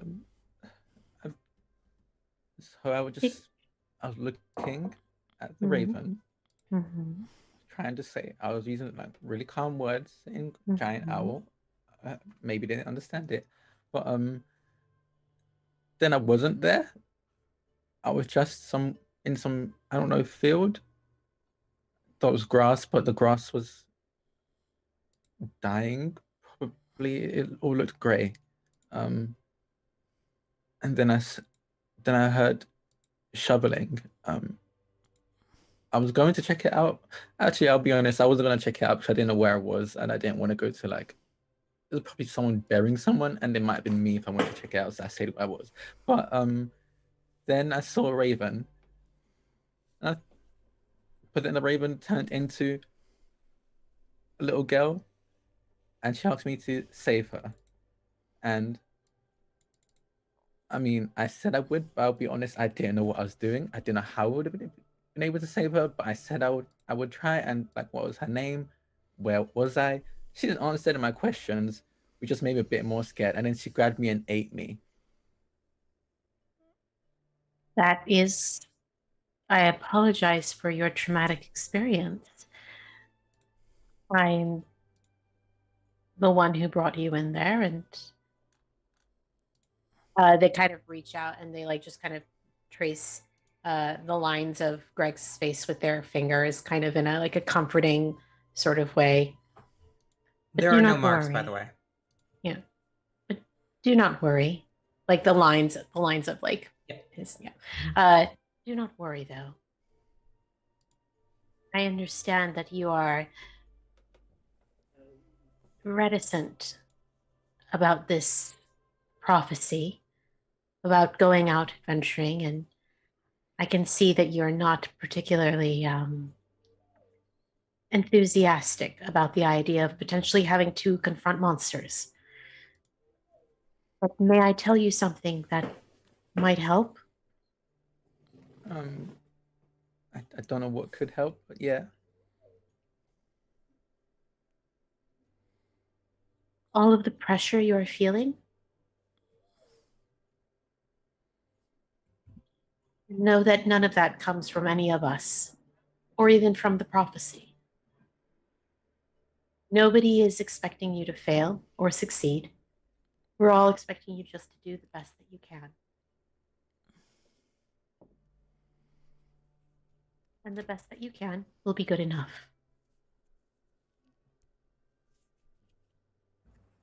I don't know about that, but I'll I do do. the best I can. I know Sai, these things. Sai, please roll perception. Nope. I can do that. I'm pretty good at that stuff. Usually. 19. The raven is on Greg's head.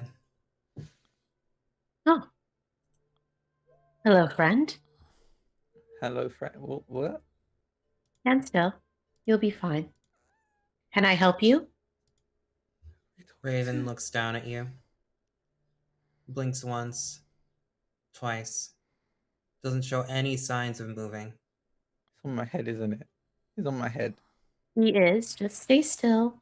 The worst he's going to do is perhaps take a poo on you, Or and eat that can me. be washed out. Probably not in this form. Oh, okay. So the form they could eat me in. The raven leans over the front of your head and looks at you upside down and tilts its head and goes, "Caw!" Greg just immediately runs. just run as fast as he can, hoping that the raven's off The his head when raven's he's- claws dig into your scalp and hold on to your hair.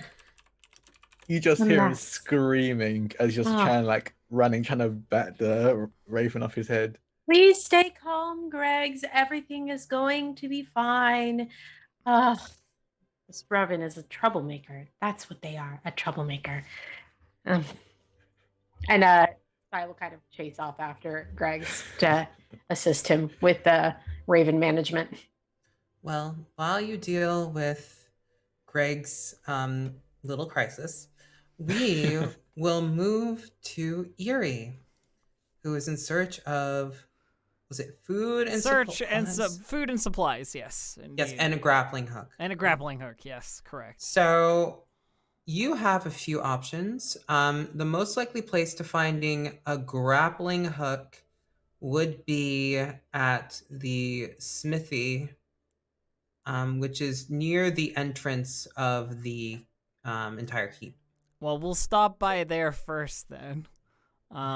So Erie makes her way to the blacksmith's and like peeks inside or like around the, where the work might be happening, looking for the person in charge. So when you peer into the smithy, there are two individuals in the room, one slight and one much brawnier. The brawny one, a woman with corded muscle on her arms, she's about 6'3", has deep green skin, looks to be a half orc, and a long black ponytail that hangs down past her tailbone, is hammering into some tempered steel, but it doesn't look like she's making a weapon. It looks more like she's making some kind of like bowl or like some sort of carrying dish. The other one, who is much slighter, is an elf, very willowy, is sitting on the edge of a counter, kicking their legs and tossing a knife by the tip and catching it. Excuse me, who's in charge of sales around here? Oh, that would be me. And the elf hops down. How can I help you? What can I do you for? I'm looking to purchase a grappling hook and, hopefully the rope to go with it, but I can get that elsewhere. Oh, a grappling hook. Mary, do we have grappling hooks in stock? The half orc, keeps banging. Obviously, her name's Mary. In the back. Where in the back? Find it yourself. Are you still holding a grudge about that last customer? I told you that I just flirted with her because it would make the sale better. Find it yourself. Follow me. Yeah, no worries. Takes you into the back. The back of the smithy is full of weapons, armor, just in rows in a very narrow space. It's only like 5 feet across, and all the layers of it go up into the ceiling. There is a large ladder. Tell me where the fucking grappling hooks are. Fucking make me look through all of this. I mean, you need help looking? No, it'll be fine. Everything's fine. Roll an investigation check. Sure. Investigation. Another thing I'm bad at. 7. You look around, and this just looks like a clusterfuck of stuff. Like, you're not really sure. Like, you can tell what stuff is, obviously, but, like, you wouldn't even know where to begin searching. Let's see. And I think Erie's response to that is just to be like, if I wasn't already equipped, and like taps the breastplate, I'd know where to come. You got so much stock. I can't imagine there's a whole bunch of demand for weapons and armor from the sages, is there? You would be surprised. It's not just sages that come through here, No, I guess not. I mean, I'm here. Besides, we make a number of things for the keep. Between ritual components, carrying trays, silver platter, there's a lot of things.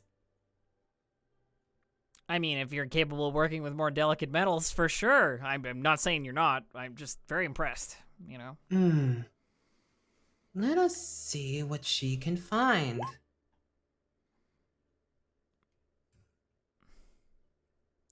So she starts rummaging around, and she eventually starts throwing stuff, like a metal, like, what do you call it? Like a metal, like water. What would you call that? Like a metal pitcher. A metal pitcher goes flying past your head as she's just digging around through piles of stuff. Erie just cheerfully dodges, like, no problem. Eventually, the door opens again, and the half-orc woman, Mary, peers in. What are you doing? I think she's looking for a grappling hook. I'm looking for the grappling hook. You wouldn't tell me where it is. Neri sighs, licks her teeth, reaches out with one hand to the nearest wall, and pulls out a grappling hook. Ah, there it is. Well, I could have found it if I wanted to. Silky, can you just go take payment for this out front? Whatever. Storms past her. Mary gives a long, suffering look at you and walks back into the shop. I feel ya. Never mind. It's fine. I go with Silky to pay for my grappling hook. That will be 1 gold piece. Yeah, no problem. Just dig in my pouch and like flip a gold piece into my hand and hand it What, you over. don't want to haggle? No, I got plenty. This thing is worth at max 25 silver. And why are you haggling the opposite way? I'm offering you a gold. It's in my hand. It's in my fingers. You're strange, and takes the money from you. Thanks. Takes the grappling hook. Is there anything else you need? No. I'll get the rope at the trade goods place. I assume, there's no rope here, right? Clarification, it should have had a rope. It had a It has a rope? It Okay. has a rope, yeah. Never mind. It's all good. No, I got nothing else. It's all good. Okay. So you wander out of the arguing couple's smithy, and you head over to basically there's an area on the far corner that it's known to be like an outfitters and clothiers shop, but there's also like supplies you can get there, food and stuff like that. So you stock up. And Eerie buys, I think, the most outlandish possible stuff when it comes to food. Like, she wants to try everything, like, once. So if she sees something she hasn't had before, she buys that. You know what I mean? It's like one of those situations. Okay. A jar of Roll. jar of pickled eggs, some, asparagus, some what do you call it? Like canned fish of some kind. And what else? What else is like preservable but weird? I can't think, but you know what I mean. Preserved radishes. Yeah, just pickled anything, whatever. Pickled calamari. Mm-hmm. Yeah. Just basically whatever's the most strange she goes Okay. for. So as you're gathering all of that, and Vienna you do buy sausages. literally all of that. Can you just roll a straight D20? Of for me? course I can. 17. Okay, so as you're going about buying some of the most odd preserves you can find, which is not a bad idea because you're going on a long journey. It's not a bad idea to It's a couple buy of preserved days. food. You got to make sure you got your stock, You spy a particular stall that has round, milky white fruit in it with no stem. They're almost perfectly spherical. They have a slight texture to the skin on top. Well. What do we have here? I say in sort of a general voice, looking at the fruits, wondering if somebody will address me back. Ah, you're interested in those, are you? I could be convinced to be interested. What am I looking at? A human man walks up to you with like medium tan skin, very curly hair down to his shoulders, wearing an apron. These are moon fruit. Moon fruit, huh? Moon fruit. What does a moon fruit taste like? Would you like a sample? I mean, yeah. If I'm gonna buy some, I'd. So the man lifts one of the fruits out of the basket, throws it in the air, and sort of like basketball spins it on the finger, and slash marks start to form in it until it's cut into eighths. That was a nice trick. I can do one very similar, but not quite as small, targeted.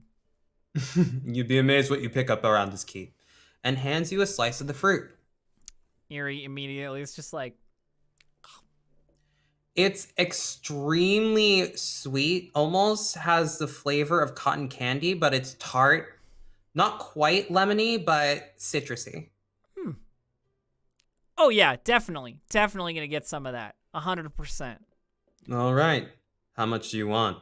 How long does it keep for? You know, if I were just to like leave it in my bag or something, like it's not gonna go bad or anything, is it? 4 days. That's not bad. I'll have like 3 of them then. Mm-hmm. That way All I right, can that'll eat one a be- day and it won't get to the last day, you know? That'll be 10 gold pieces. Not gold. 10 silver pieces. Sorry. Oh, yeah, 10 silver, no problem. Digs in her pouch and pulls out a handful of silver and just like puts it in his hand. So the man wraps it up for you. You get 3 of these fruits wrapped in paper and tied off with twine, and you get to have those. Yay. 3 It's a moon very fruit heavy package. added. She puts them in her like backpack or what have you and seems very, very self-satisfied as she like walks away from the stall whistling to herself. She's always got like some kind of tune on the brain, it seems like. You know, she can't be quiet for very long. Don't be a stranger. Yeah, well, I am, but maybe not for long. I don't know. All right. Gizmo, you successfully complete your tasks, but is there anything else you would like to do before we're you gonna meet up try with the and- others? Yeah, we're gonna try and reprogram Cranium. Cranium's been a bit weird.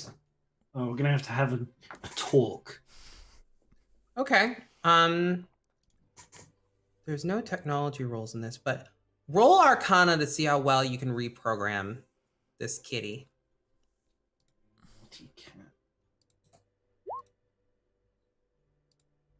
That's a natural 20. Nat 20. Woo! All right, so you basically you start poking and prodding at the cat. You hit the off switch that it has right against its belly, and you start poking and moving gears and shifting things, and also on what? It's Yeah. Sorry. I can also speak to it in machine speak. Okay. So there's just a chirping of like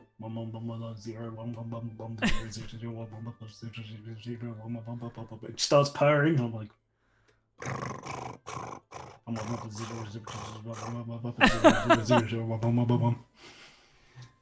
Just a very weird ceremony. So you finish up these repairs, and your Gizmo, Cat's Cranium. Cranium, there's a slight beeping noise, and then steam comes out of its sides, and then there's like rebooting, buffering.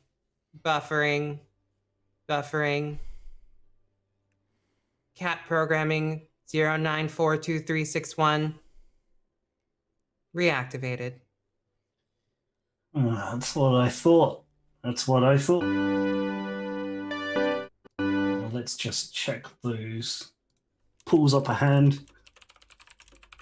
squeezes the paw like you do for a cat to get the claws to come out, except they're like tiny saw blades, and they're Is there a reason that you are playing with my paw? just checking. I'm just checking. You got to be battle ready. We're going to see a crime, a soul crime. Roll perception. Soul crime. That's an 18. The cat's speaking common. That's certainly new.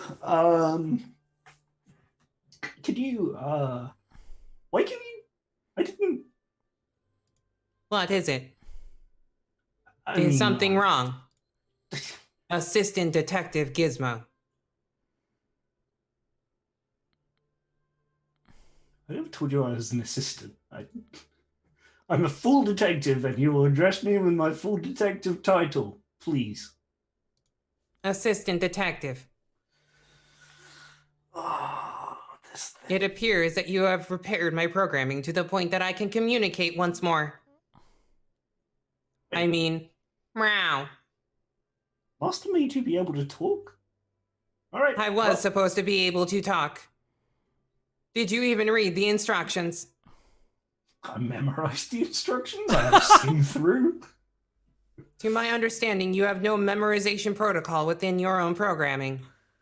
Yes, but I'm going to pick it up soon. I've been thinking about it. Maybe if I got enough experience to become slightly more proficient at being a detective, then I might pick up something that let me remember things, but not now. Uh-huh. I am concerned about you. Hops onto your shoulders. Lays there. It's a good kitty. It's a good... Damn clang, right, I clang, am a clang, good clang, kitty. clang. Meow. There's just a horrible scraping of metal on metal with its little fingers. Cat loves it. Cat just adores it. Oh yeah. Rubs its metal head against your neck. There's a screech of metal on metal, almost like nails on a chalkboard. Yeah, there are probably a bunch of like scribes walking past, just like, oh god, not again. What are you gonna do now? All right. With that, where do you all meet up? The courtyard, maybe, because we're like gonna leave. Are you going to leave Right. immediately, or are you going to wait till next time? Are we? I don't know. Well, what time is it? Are, Is it like... well, I mean, we can belay our departure for next episode if that's what you're thinking, Persephone. I got wasn't time. thinking that. We got time. Okay, We got some all right, time. All right. Do I you just want want to try to and know- get a cart? Or are you gonna walk? I mean, I went So- to get provisions for myself. I'm perfectly happy walking. I'm down with meeting and just heading off straight away. If Yeah. it's not like a really Yeah. late day. Have we late in the managed to day. extract the raven? Yeah. No. Oh, No, the no. Raven seems very attached to Greg's right now. No, I what's think gonna... I think Made Greg's of- has been crying this whole time. no. He just I like think- at first it was just fear, but I just I sobbing. think the raven simply wants to be your friend. I don't. Oh, he wants to eat me when I'm sleeping. I will make No! sure that the raven does not eat you. I think as long as we keep it fed and happy, everything should be totally fine. Eerie walking up. Right. Oh, hey, you got the raven. No, I don't want the Raven got me. Okay, the Raven got me. I saw a neat trick. You want to see it? It was pretty neat. I'm gonna try and do the thing. It takes out like one of the moon fruit and like throws it into the air, and then tries to quick draw her sword and cut a piece off of it while it's falling. Please roll a dexterity saving throw at disadvantage. Alrighty. Let's see what I got. 7. 7. Oh, It's a 7. You successfully slash at the fruit, and then you hear a loud crack. And basically shockwaves start to tremble down your sword and into your hand and through your arm, and you Oh. drop your weapon. Yeah. And the fruit falls to the ground, but it doesn't roll away. It falls with like a loud smack. Oh. It does not. It doesn't break either. Oh. Well, at least the moon fruit's still good. She just like stoops down to like pick up her weapon. Probably should have done that here, huh? Roll a Yeah. perception check.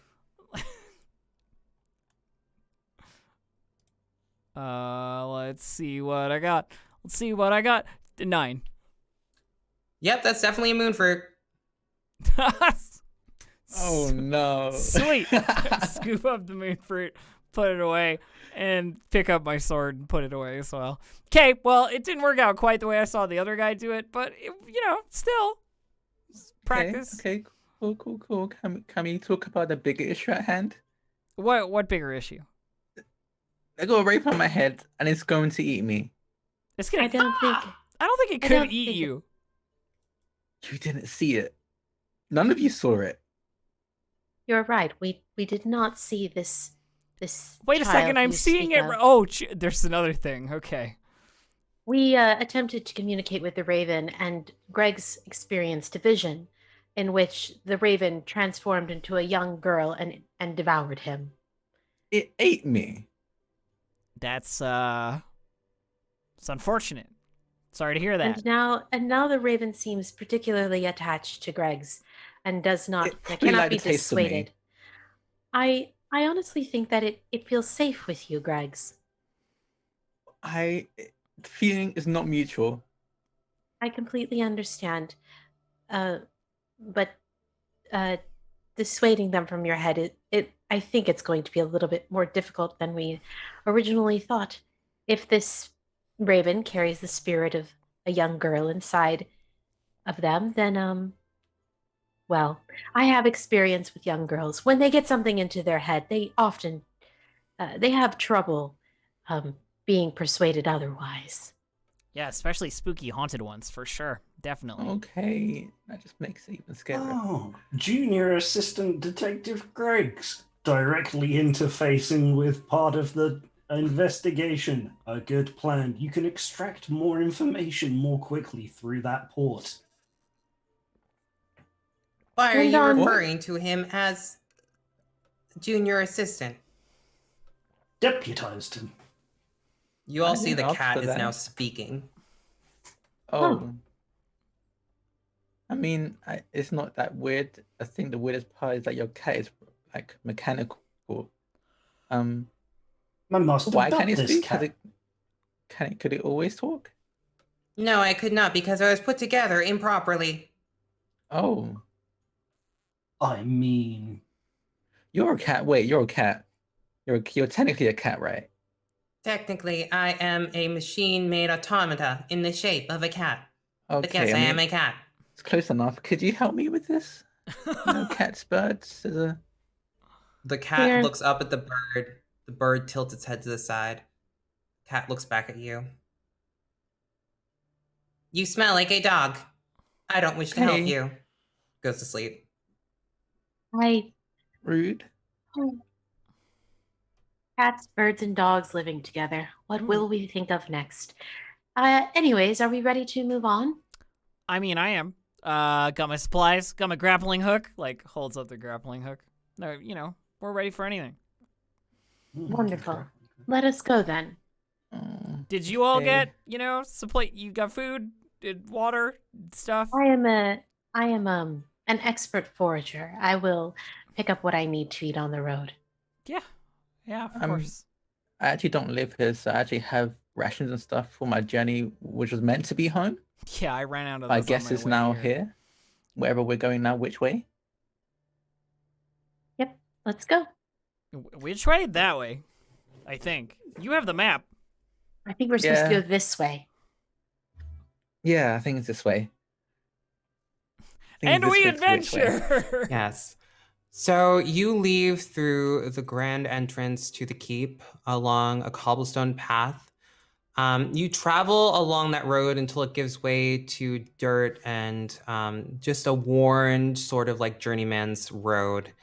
And you know that this is going to take you at least 4 days to get to which way. And along the way, you stop for the night by the beginning of a forest. Can everyone... Oh, I'm sorry. Just Greg's. As you lay your delicate little head to sleep, please give me a wisdom saving throw. Oh. I believe in you. Oh Oh, no. that's a A 3 for the 3. folks listening. Yeah. Oh dear. That's a 3. A 3. Oh no.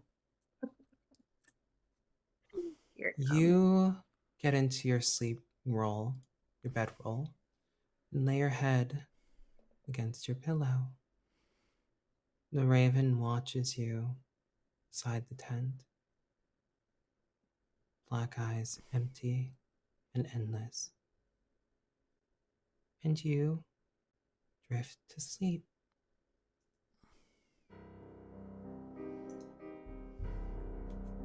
You awake in front of a massive chalet. It has broken shutters. Stones litter the ground that have fallen from the front of it. The path beneath you is overgrown with weeds, wild grass. A bolt of lightning shimmers across the night sky, empty and devoid of stars. Your heartbeat pulses in your chest. You can even count them. 1, 2, 3, 4.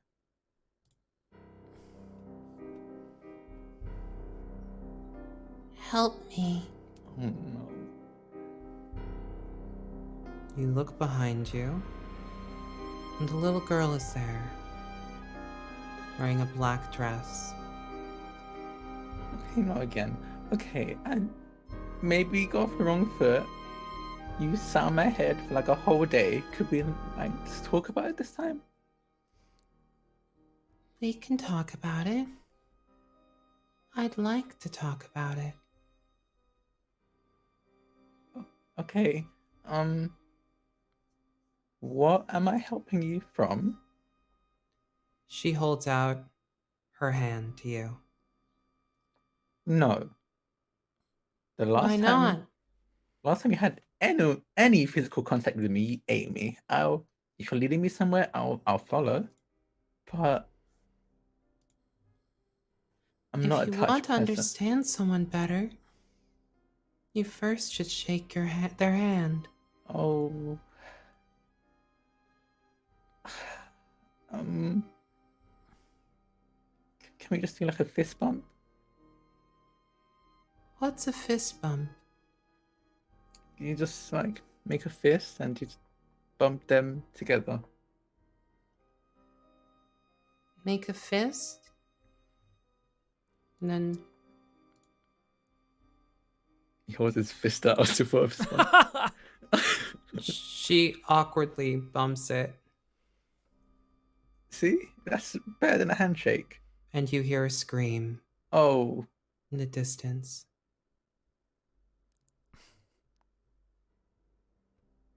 My sister's in a lot of pain. She can't leave.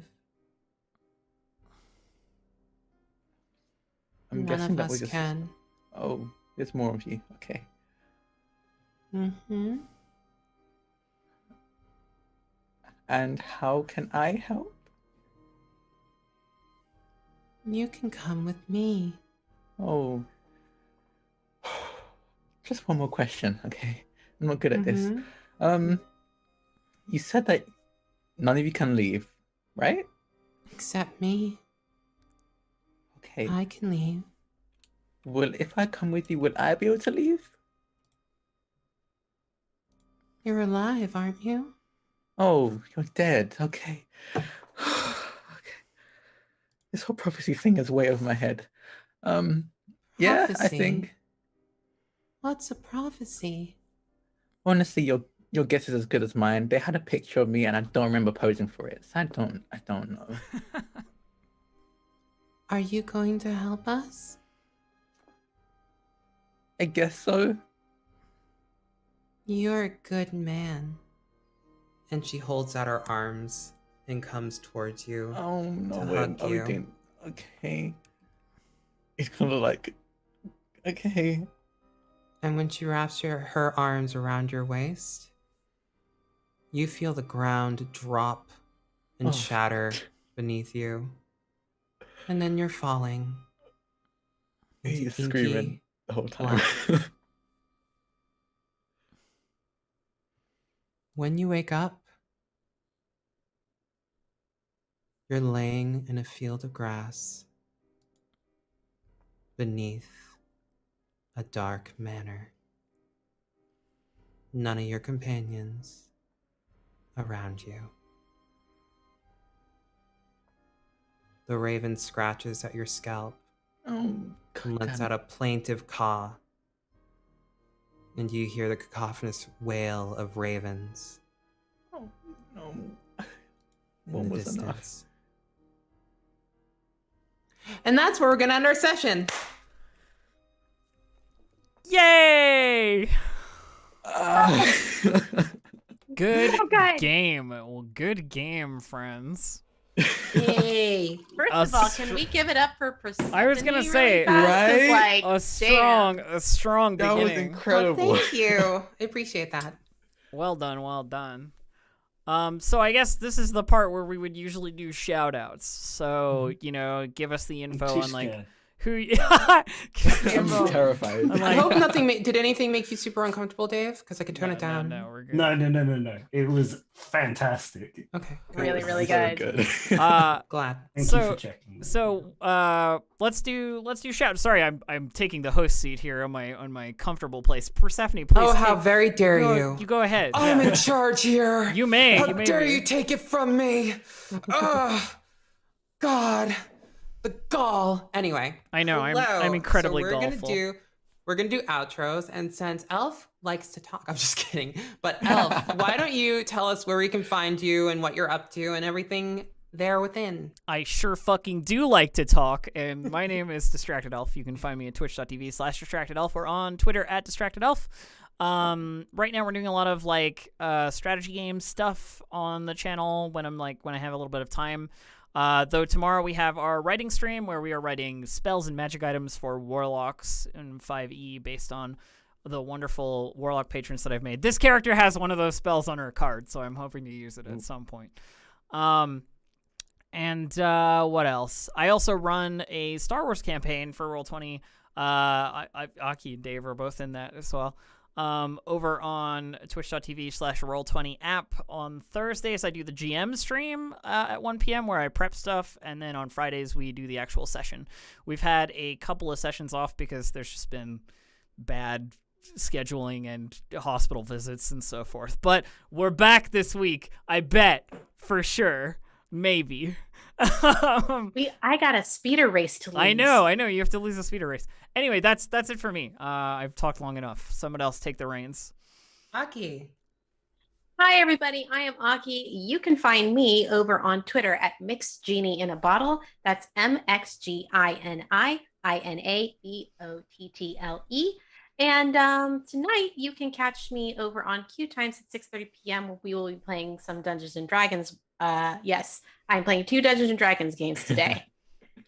I'm very excited about this character that I've created for tonight's one shot. That's happening at 6:30 PT. Otherwise, you can find the rest of my schedule over on my personal Twitch stream, twitch.tv/ShidariAki. That's SHIDAREAKI.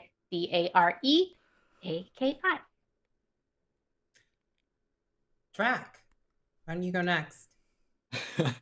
Oh, let me just like calm down because I'm terrified still. No. Aw. That was really it was a ton of fun. I'm Draconics, or Drak for short.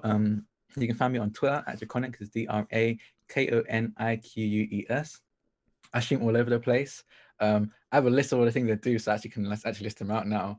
For one, I'm the co-founder and the event organizer of Friends for Roll Dice, which is a TCHPG Twitch channel. We recently just finished a charity event with our Twitch team, Emporium. We're raising money for Stop AAP I Hate, and we ended up raising like the whole team together. Ended up in 48 hours raised $10,000. It was fucking incredible. But I just want to quickly mention and just say that even though there are charity events going on that supporting AAPI, that's not where it ends. We need to be aggressively anti-racism. Like just doing charity events, that's not enough. Just not being racist, honestly, isn't enough either. Has to be anti-racism.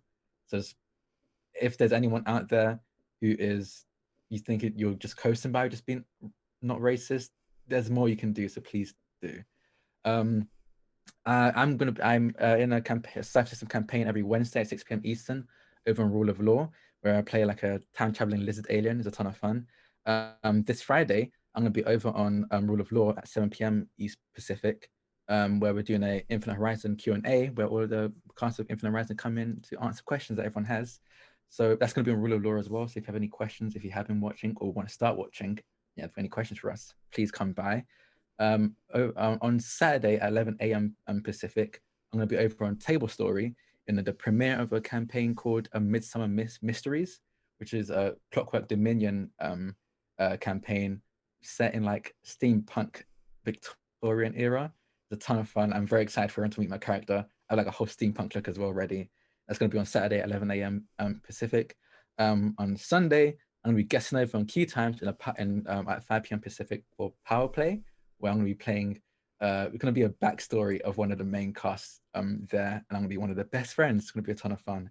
So that's going to be at 5 p.m. Pacific.